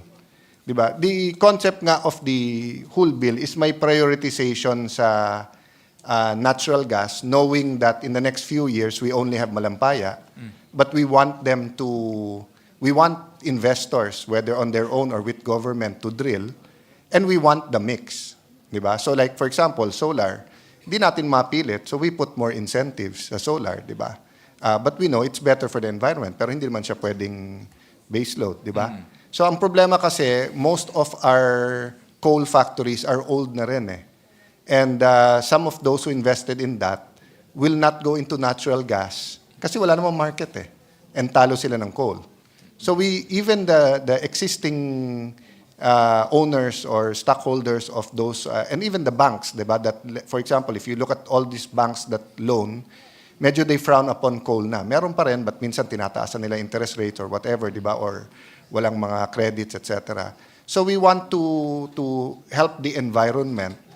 So even those who now own coal plants, if they're going to invest, mag-invest na sila sa gas-powered plants, di ba? And of course, kung wala pa silang choice, kasi sa present mix, 30% nga lang masupply ng Malampaya, the intention is 5, 10, 15 years from now, we have many more wells, so pwede din isupply nitong mga wells na to. Diba? And right now naman with the present coal moratorium, the coal-fired, the owners of the coal-fired power plants are forced to invest in the next best thing, which is gas-fired. No? Well, yes and no, Mr. President, because sinabi na ni Secretary, hindi naman daw ibig sabihin nun yung mga nakasalang na. And secondly, di ba, moratoriums don't work on economic forces eh. Di ba? So, ibig sabihin yung, kung ikaw man mag-i-invest, tapos wala ka naman talagang kukunan ng gas eh. Tapos mahal din yung gas, tapos hindi ka rin mamananalo sa Meralco kasi mas least cost yung coal, either maghihintay ka o hindi ka mag-invest o pipilitin mo yung coal, di ba?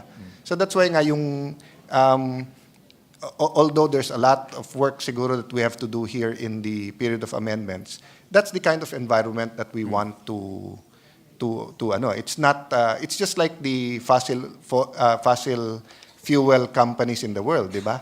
Sila na nagkusa. Nakita nilang may renewable, may ano sila, di ba? Even Saudi Arabia is which has, if not, is it the number one ata siya, di ba, sa oil reserves, Yes, di ba? oh, yeah. Pero they're going into renewables kasi alam nilang hindi forever yung fossil fuels. So, I'm mindful of the existing kasi we don't want, di ba, na magka-power shortage, magka-problema, we don't want to, what do you put this, interfere in market forces and then dumami brownout. But in the same time, if you look at the last 10, 15 years, including yung pandemic, hindi talaga nasosolve yung problema di ba? Tsaka mabagal pa rin talaga ang pagpatayo ng plants.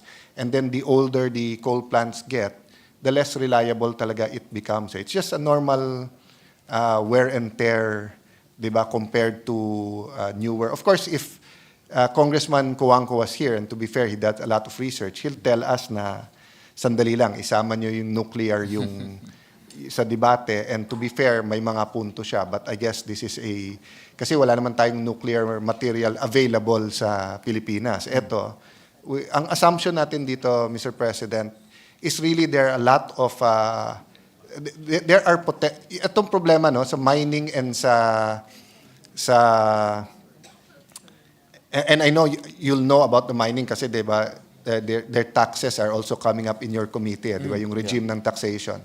Both kasi in drilling for oil and gas and taxation, di ba, you spend so much na napakatagal and hindi naman lahat ng test wells mo, tama ba yung tawag doon? Hindi lahat ng ininvestan mo, sure ka na meron di ba? So, if papasok din ako sa energy, either sa renewables na ako or doon ako sa sigurado na either hydro, para sure. Pero even sa hydro, may isang problema ngayon na in-approve, ginaranti na ng DOE, pero yung NIA naman, sasabihin sa dali, gagamitin namin water. Nakautang na siya sa bangko. Siyempre, sino naman magsasabing unahin mo yung power sa magsasaka? But on the other hand, why did they give him the contract kung gano'n, di ba? So, for every source of fuel, talagang may advantage at disadvantage. But again, we go back to the intention of the bill. Kasi we just don't want to compromise on two things, di ba? Yung direction natin as a country going to renewables and eto muna, which the good interpolator agrees with, no? And then secondly lang na we have enough incentive na talagang magkaroon ng more wells and then people really put up more gas plants, di ba? So even in some backroom discussions, pag pinag-uusapan to and the mix, etc., that's what comes up. Why would we invest in gas, di ba? So I hope this bill answers it without disturbing the whole system. Then may backlash naman, di ba? Yeah, I think the good sponsor, Mr. President, said the most important aspect, which is not to disturb the present regulatory environment, especially the least cost environment, because one thing I learned about the energy sector, the unintended consequence is not so obvious in the first glance, but down the road, maraming lumalabas na unintended consequence, and it affects the consumer. It's very hard to turn around because it's embedded in law, and kawawa naman yung consumers, no, at the end of the day. So we just want to make sure that the consumer still gets the best price. At the same time, we promote the use of natural gas, whether it's indigenous or LNG or imported natural gas. But the most important is at the end of the chain, kasi nasa dulo is the consumers. Best price yung makukuha nila. No, I agree with you, Mr. President. And hindi magbabago yan because nandun pa rin sa CSP, may competitive selection process pa rin. Diba? So kahit natitignan nila yan. And then, yun nga, sana maklaro natin whether in this bill, kasi for example, no, if we weren't taking up this bill and I was teasing Senator Cheese na kasing edad ko, mas bata kayo sa amin, mas Hindi matanda naman, ng konti sa akin konti ang lang. Senate President Pro Tem. Konti lang. But inabot kasi namin sa Congress yung last Meralco franchise. Hindi ko na nabot. And naalala ko pa yung amendment ko because at that time, believe it or not, pinuputulan ng kuryente yung mga schools na hindi makapagbayad on time. Alam naman natin nung those administrations na talagang mahirap pa yung Pilipinas, sigurado naman magbabayad yung gobyerno di ba? It's just may proseso lang. So even if ang budget nung DepEd or nung school is 100,000, 120, puputulan nila. So isa kong amendment yun na kapag ka-gobyerno, hindi pwede. So I've been thinking about questions and amendment if we were discussing now the Meralco franchise. The same thing na, okay, you keep saying least priced. Pero katulad ko, hikain ako. Di ba? I've always prayed that I be charismatic but I'm also asthmatic. Di ba? So, ang problema doon, etong coal, hindi natin pinapansin 40, 30 years ago.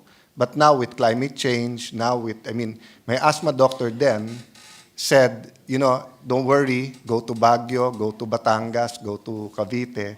Pero right now, where in Greater Manila can we go? Of course, there are still beautiful places in Bulacan, in Nueva Ecija, Clark, di ba?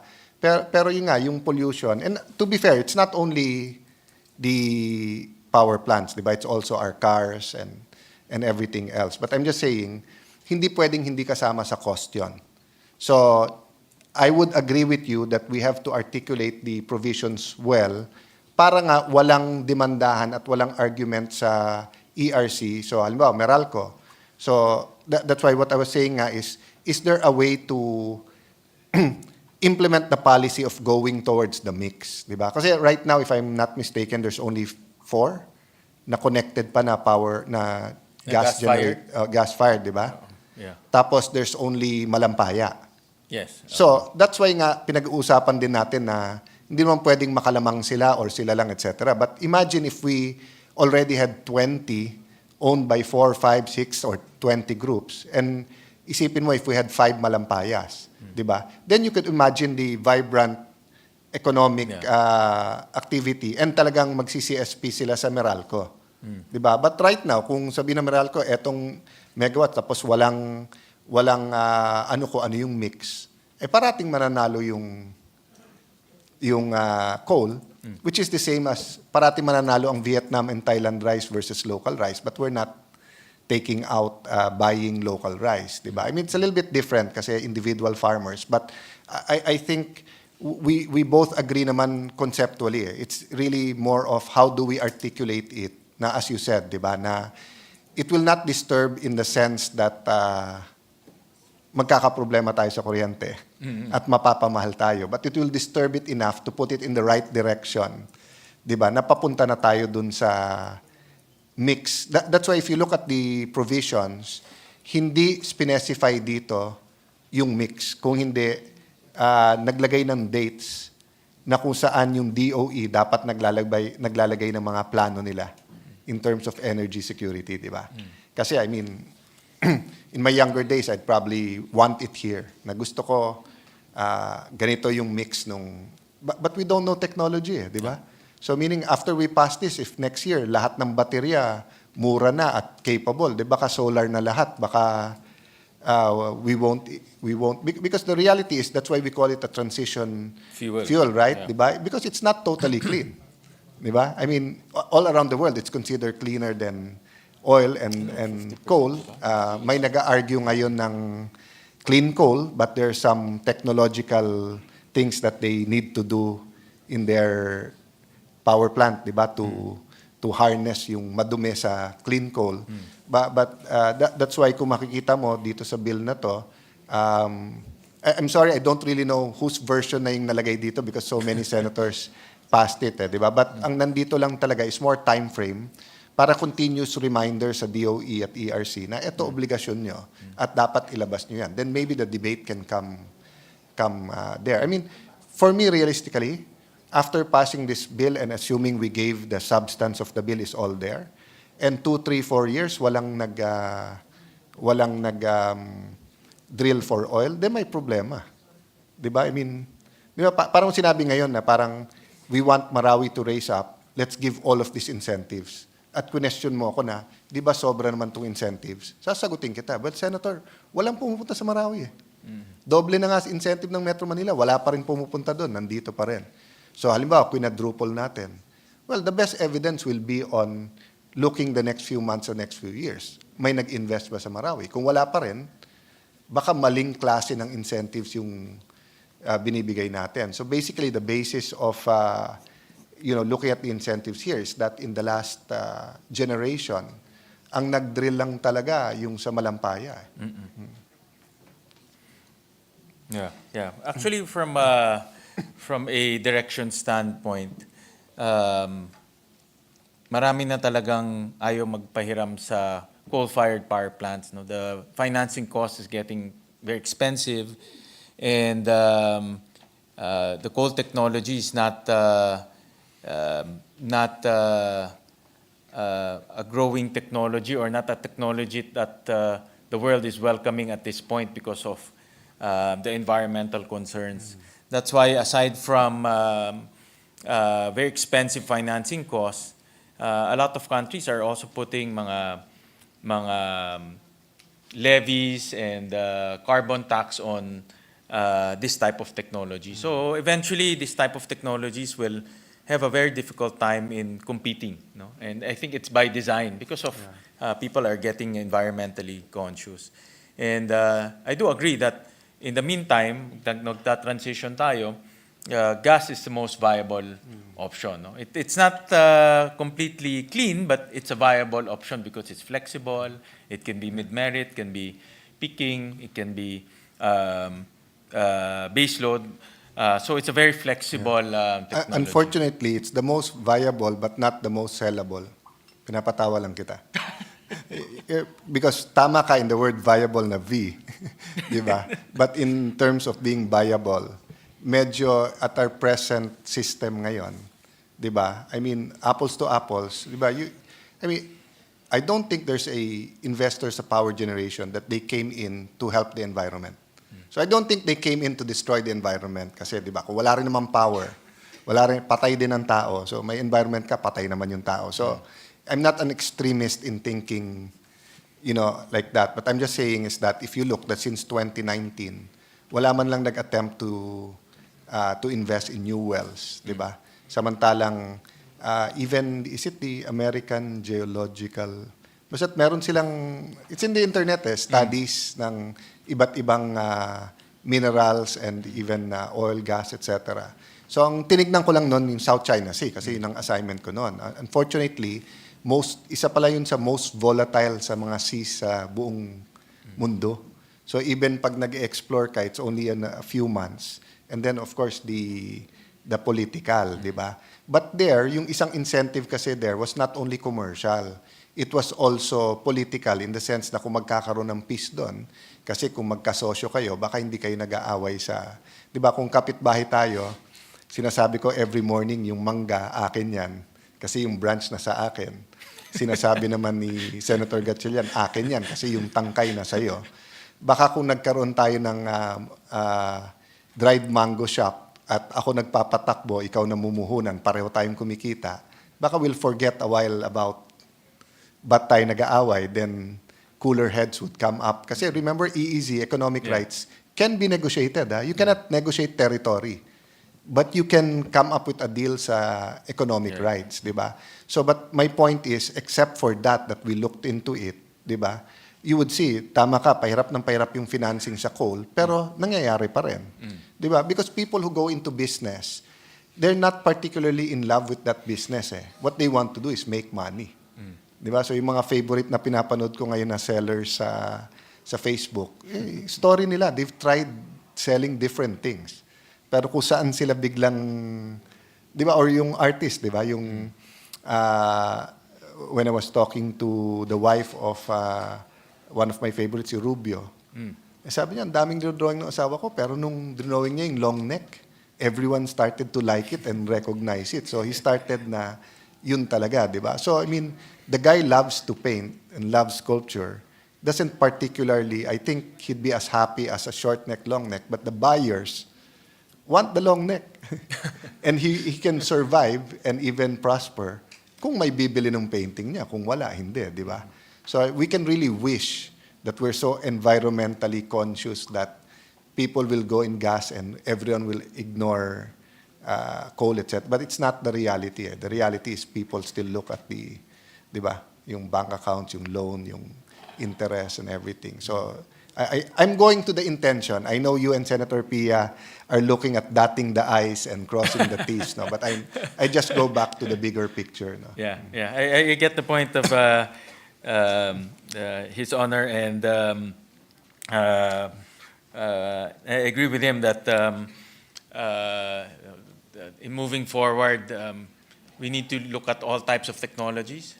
Medyo lilihis lang ako ng konti because you talked about nuclear, and before I had a very strict notion about nuclear, but you cannot predict what will happen in the world. After the invasion of Ukraine, the whole world started to look at nuclear once again. No? The U.S. is revamping their nuclear agenda. Even Taiwan, nag-reverse sila. Even South Korea, the new president wants to ramp up nuclear because it's a form of energy security, meaning you have one more technology that is less susceptible to global phenomena. No? And that's one thing I learned about energy security. Energy security is about flexibility, it's about diversification and responsiveness. Dapat mabilis tayo kumilos. So diversification is also one of the very important points that we need to consider because kagaya ng sinabi nyo, may ups and downs in mga technologies. No? Like RE, hindi naman siya 24/7. And to agree with you, during the last LEDAC, so si SP Escudero answered when the President asked about amendments to the EFIRA. And di ba parati tayong, how do I put it?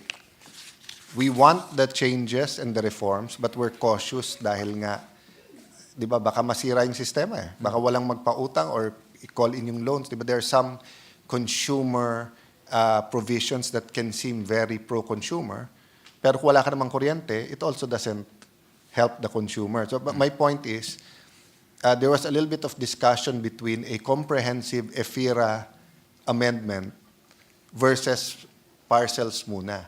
And even the comprehensive EFIRA, it wasn't ready. So I think yung sa ERC muna, eto. But, so I actually like the title of the bill of Senator Aimee kasi yung starting niya is not NatGas, but energy policy. But the problem is, this only deals with one part of the energy policy. So I also understand if we don't use that that title. But in the end, di ba, sana before sine die ng 2025 nung Congress na to, we can really put together the changes in the ERC EFIRA here to make clear our energy policy. So I have to admit, I stand that this is a good bill. But I stand that this, but I will agree with you even if you didn't say it that way. That ano lang to part, 'di ba? Parang sinabi mo magandang gulong 'yan, pero hindi 'yan yung kotse. 'Di ba? We have to think about yung makina, yung ibang part ng kotse, 'di ba? Because I noticed that the bill also went into electric power, and electric power is a chain. No? So you touch one segment, it will have ripple effects all the way to the end. No? So that's why we have some clarificatory questions because it touches on the entire electric power chain. That's precisely the importance nung interpellation. Sa energy bills, hindi ka talaga pwede makuryente. So, no, precisely diba? Kasi... Ako lang talaga tumatawa sa joke mo, walang tumawa, tingnan nyo. For the record, tumawa din si Senator Risa, tumawa din si...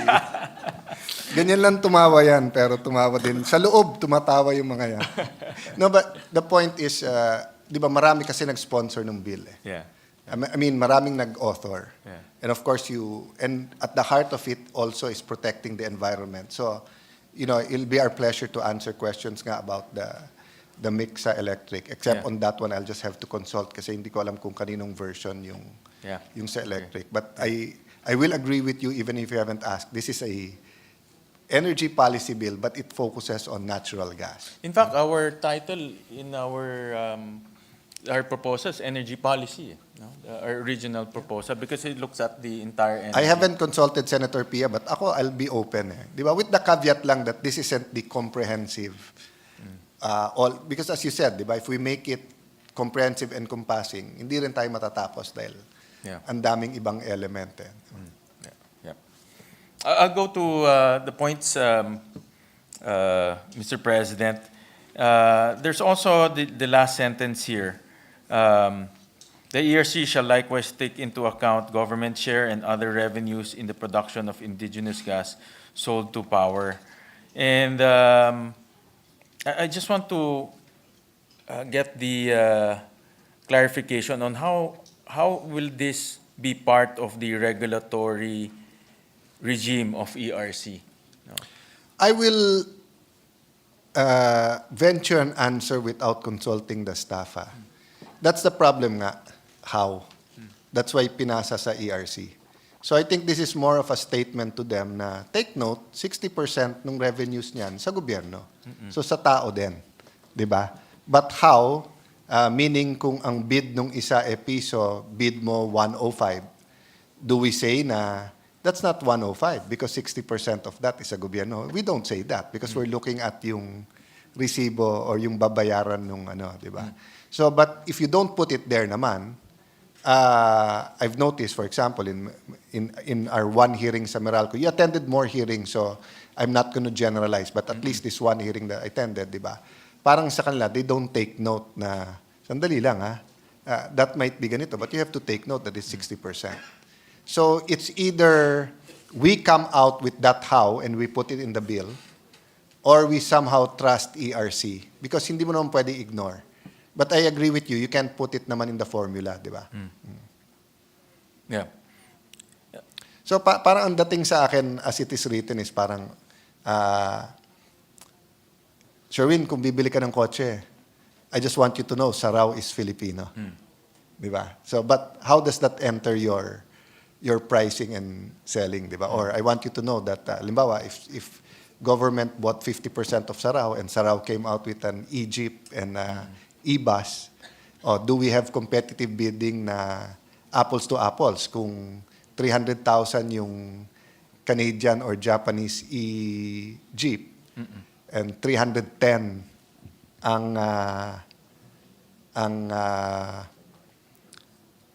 ang Saraw, do we say na kailangan mong further himayin yung 310 because it's 50% owned, di ba? Kasi this doesn't really say how It just says na ERC, take it into consideration. For me, clear yung intention. Yeah. It's just to remind all of us that it's the same thing sa VAT, di ba? Na parang, bakit mo iva-VAT? Bina-VAT mo sa Pilipino na yon. Doon naman sa share nung operator, ipapasa rin naman niya yon as cost, di ba? So I think recurring lang talaga sa bill na to is a reminder to us that 60% of the revenues go to government. But I agree with you that we have to further articulate what does it mean. I think the majority leader also is reminding us of something. Or he's just very interested. No, ang concern ko lang, not all technologies will have the same feature. For example, technologies like pag meron na tayong nuclear, wala naman siyang government share. And then, let's say, technologies like batteries, which we have right now. No, I think we have about 10 to 30 megawatts of batteries, and it's increasing. So it becomes, if that is the intention, it gives it the playing field is Yes. not at par, no? Because some technologies, wala siyang ganun, no? I'll And- agree with you there, Mr. Yeah. President, because I think that's the intention. So meaning, apples to apples, same kind of coal. Pagka Philippine coal, and kung nasa law natin na 60% na makuha mong coal sa gobyerno, then we have to take note of that. So like for example, sa sun, because it's just free, we don't ask the owners ng renewable or investors na, 50% yan Pilipinas. But if we had a law na anyone who harnesses energy from the Philippine sun, 50% niyan Pilipino, if nag-harness ka ng sun from Taiwan, for example, and if from Taiwan you had electricity going to Batanes, I would venture to say na may preference ka talaga dun sa indigenous, no? But again, I would agree with you how. Yeah. Kasi dito naman ang sinabi pa lang is that take note of it. So wala namang sinabi. So put it another way, di ba? You have a family business eh. So if I was your bunsong kapatid, Alan Gatchalian, and I was, for example, selling you apples to apples the same pigs para sa lechon, I would just be reminding you na, Kuya, this is also Gatchalian pigs for Gatchalian lechon. No, you know what? It's Philippine indigenous gas for Filipinos. So that's why my preference ka. I mean, Philippine rice is more expensive than than Vietnamese and Thai rice, di ba? But no one's saying let's buy na lang everything, di ba? In fact, we buy the rice cheaper, yung NHA, di ba? We buy it more expensive, then they sometimes even sell it at a loss, di ba? But again, we'll be open to any other mechanism or articulation of the intent for as long as it gives due notice and it gives the right signals. Now, we want more indigenous over imported gas. My take lang on this provision, if that is the intent, is the government share is for the Filipino people.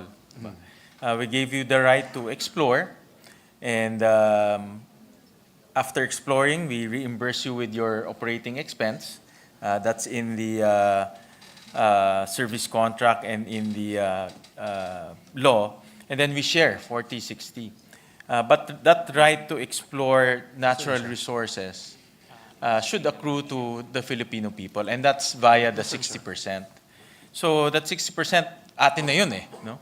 And the contractor, which produces the indigenous gas, should price its gas at a level where it's competitive. No? Yes. So, in other words, dapat diskarte niya na yun on how to make his gas competitive, no? Because na-reimburse naman siya with So expenses. we'll take a second look at that. Thank you for that. But my understanding kasi sa sobrang liit ng mix, and kung mag-aggregate ka na ngayon, at pare-pareho naman yung price. Kasi, so assuming the version we follow is gobyerno na mag-aggregate at isa lang yung mag-aggregate. So yung pagka-apat kayong planta na gas-fired, hindi na kayo magkakatalo sa fuel cost dahil dapat pare-pareho kayo sa fuel cost. Di ba? So if Correct. you bid against each other, Yeah. it will be others, yung management, yung gaano ka tanda, yung, I mean, all other factors. But apples to apples, dapat pareho. So, but I guess we really have to reword kasi I think this reminder is versus, let's say, coal, na mas mura, pero mas madumi. But again, that's a different issue. Sa mix na yon Yeah. But my personal view is that sa mix, dapat competitive ka. And dapat hindi sa fuel. Kasi nga, isa na nga nag-aggregate. At so far, kasi malampaya pa lang ngayon But when you get new areas na nag-explore, the price will be the same kasi may formula. But there might be technologies that made it more efficient for that other well, di ba? O kaya kung hindi siya offshore, baka mas less yung kanyang cost din nung pagkuha. Siyempre, yung formula, magbabago din yun. No? But let's take a look at that. I think Yeah, yun lang ang aking concern. maybe sa statement of policy, pwedeng dun nakalagay. Di ba? Just as a reminder to everyone rather than sa ERC. But we'll take a look at that. Kasi the only example that I can give you that I myself will be firm is, for example, if the cost is the same. Di ba? If Company A that did not use indigenous gas bid it out at 8 pesos, then 8 pesos din yung isa, pwedeng tiebreaker mo, 60% nun gobyerno. Di ba? But kung yun nga, kung 850 yung isa, 8, do you always go into that, paano kung yung isang 8, renewable naman, di ba? Although hindi naman ganun yung bidding, but I get your point dun sa ano na yun. So let's figure out how to. Yeah, ang take ko lang is the majority leaders medyo masama na tingin sa akin ng majority leader. Last na lang to, my take is different technologies will have different strengths and weaknesses. And because of if we will factor in the government share, the playing field will be uneven because that other technologies will not have that. For example, if nuclear will come in, assuming it will be a disincentive for them because they don't have any government share. No? So the point of the present regulation right now is everything is even and laban-laban sila. No? And because of that competitive environment, the consumers get the best price. No, I agree in general. Doon lang sa laban-laban kasi as we saw dung hearing, di ba? DOE kept on saying, hindi, may mix, dapat sumunod yung Meralco. Sabi naman ng Meralco, hindi, meron kayong ganito na ganito. So, magulo eh. Di ba? So, sa akin lang, as long as, if the government says, eto yung mix, and by the way, my understanding is that may consultation yun sa players. Di ba? We don't just wake up one day and say na, ganito na yung ano natin. But let us see if the intention is simply to articulate or to magnify na Pilipino kayo may-ari nito, will take good use of it. Baka sa statement of policy natin pwede lagay yung 60% is owned by. Thank you for that consideration. As a parallel, di ba? I mean, if you're building a building and still from the Philippines, still abroad, you don't tell naman your quantity surveyor na pag 110 laban sa piso, yung 110 Pinoy, bilhin mo na yan. I mean, in general, you don't, di ba? So you just say na anong pinakamura, but then you can specify anong mura pero ito brand, di ba? So I get your point in while we are passing it to the ERC, baka they come out with rules na lahat tayo hindi mag-agree, baksak natin ito, oversight committee na naman. So better to make it clear sa law pa lang. Thank you for that. I just want to express my concern on that because, of course, the objective here is to allow technologies to compete freely and eventually the best price technology will get awarded and the consumers will eventually get that lowest price.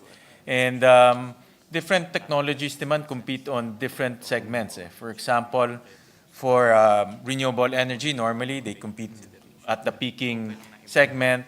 With gas, they compete peaking mid-merit. So it's not because the technology, it's not because there's one technology and it can compete with in all the different segments. Iba-iba rin. To agree with you, no? In fact, after rereading it, the ERC shall likewise take into account the government share and other revenues in the production of indigenous natural gas sold to power plants. It doesn't refer to the price. Diba? It just says that you will take note, meaning gawang Pilipino yan, kailangan i-push nyo yan. So it's more policy than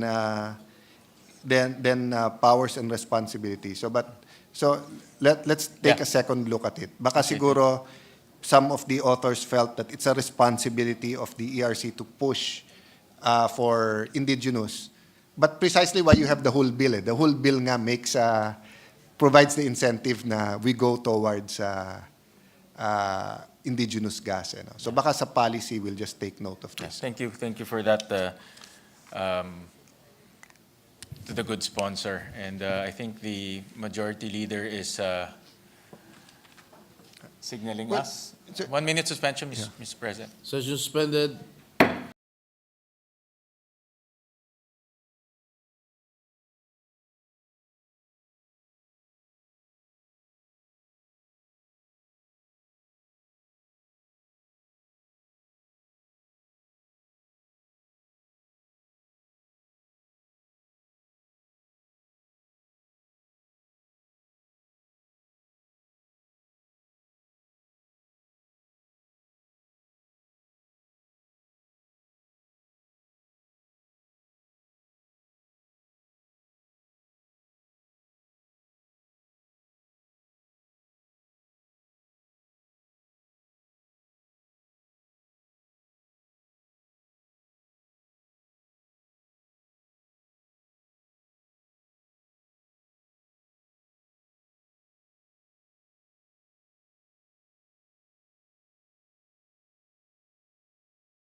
President, Resolution.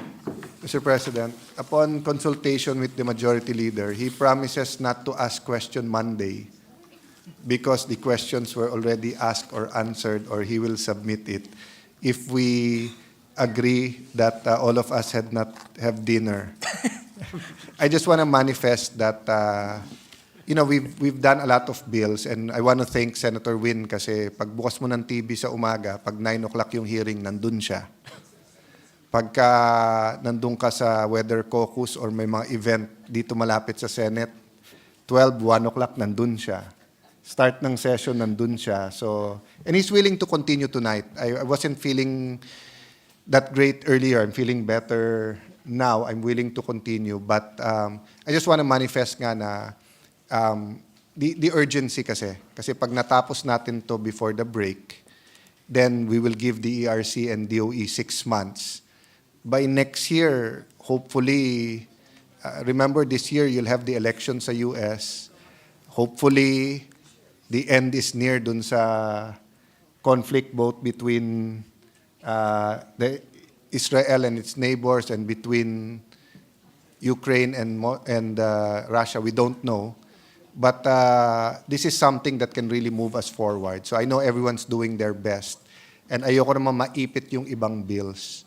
So with the generosity of the majority leader, that's one less interpellator. So hopefully, and I asked Senator Coco, sabi niya we can go straight into the amendments on Monday. So baka yun na lang ang ipakiusap ko kay Senator Win, since we've agreed, at least dun sa portion nung sa akin, na we prepare over the weekend our amendments. I think Senate President already sent his proposed amendments, and if I can put on notice others who do have amendments. I mean, whether we say yes or no, whether we agree or not in your interpellation, minsan, ang ganda ng amendment, hindi mo rin, di ba, minsan sa interpellation, nag-disagree ka. Pero nung nakita mo na yung nakasulat yung amendment, nag-agree ka rin naman. So for as long as the purpose of the bill is preserved, and so far we've agreed naman sa purpose, it's really more on the details, Mr. President. So thank you, Majority Leader. Thank you, Senator Win. Thank you, Senator Alan, and thank you for receiving questions, and thank you very much for your time.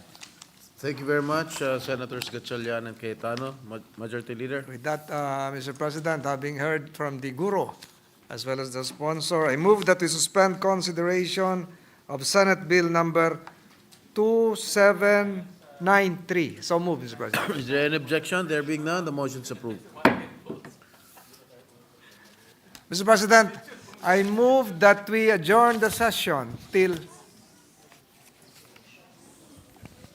I retract my motion, Mr. President.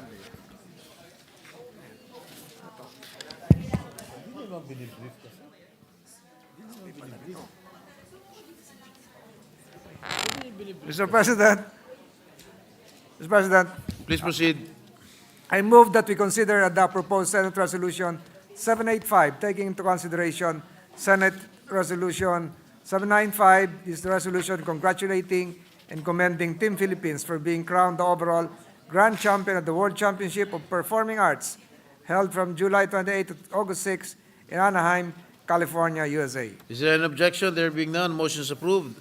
The resolution is hereby adopted. Mr. President, I move that we consider the proposed Senate Resolution 699. This is the resolution commending and congratulating the Philippine contingent for their impressive performance in the 2023 Asian Senior Artistic Gymnastics Championship last June 15 to 18, 2023, held in Singapore. Is there any objection? There being none, motion is approved. The resolution is hereby adopted. Mr. President, I move that we consider the proposed Senate Resolution number 765. This is the resolution commending and recognizing professional bodybuilder Joven Montilla Sagabain as champion of the 2023 Tokyo Pro Bodybuilding Men's Physique Championship, subject to style. So move, Mr. President. Is there an objection? There being none, motion is approved. The resolution is hereby adopted. Mr. President, I move that we consider the proposed Senate Resolution 515, take into consideration proposed Senate Resolution 526. This is the resolution congratulating and recognizing the Jiu-Jitsu national team for their impressive win in the 7th Asian Jiu-Jitsu Championship held last February 24 to 28, 2023 in Thailand. I so Is there move, an Mr. President. objection? There being none, motion is approved. The resolution is hereby adopted. President, I move that we consider and adopt proposed Senate Resolution 529, a resolution congratulating and commending John Rhee Ubas for winning the bronze medal in the men's heptathlon at the 2023 Asian Indoor Athletics Championship held in Astana, Kazakhstan, February 12, 2023. Is there an objection? Motion is approved. The resolution is hereby adopted.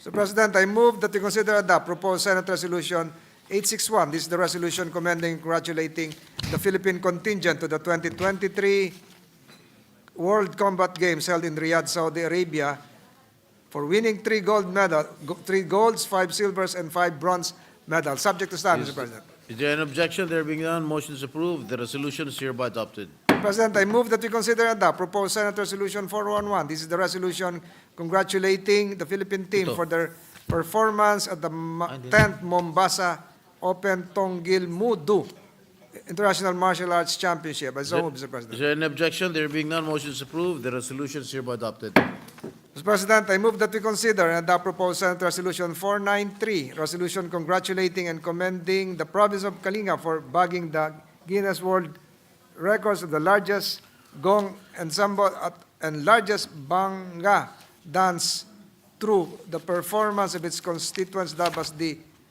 Wong Chi Gangsa Agton Chi Banga, subject to style, Mr. President, during the celebration of their 28th founding anniversary last 15th February 2023. So move, Mr. President. Is there an objection? There being none, motion is approved.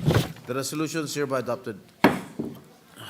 Senator Lauren Legarda wishes to insert into the record her co-sponsorship for the PBOLC's modernization bill.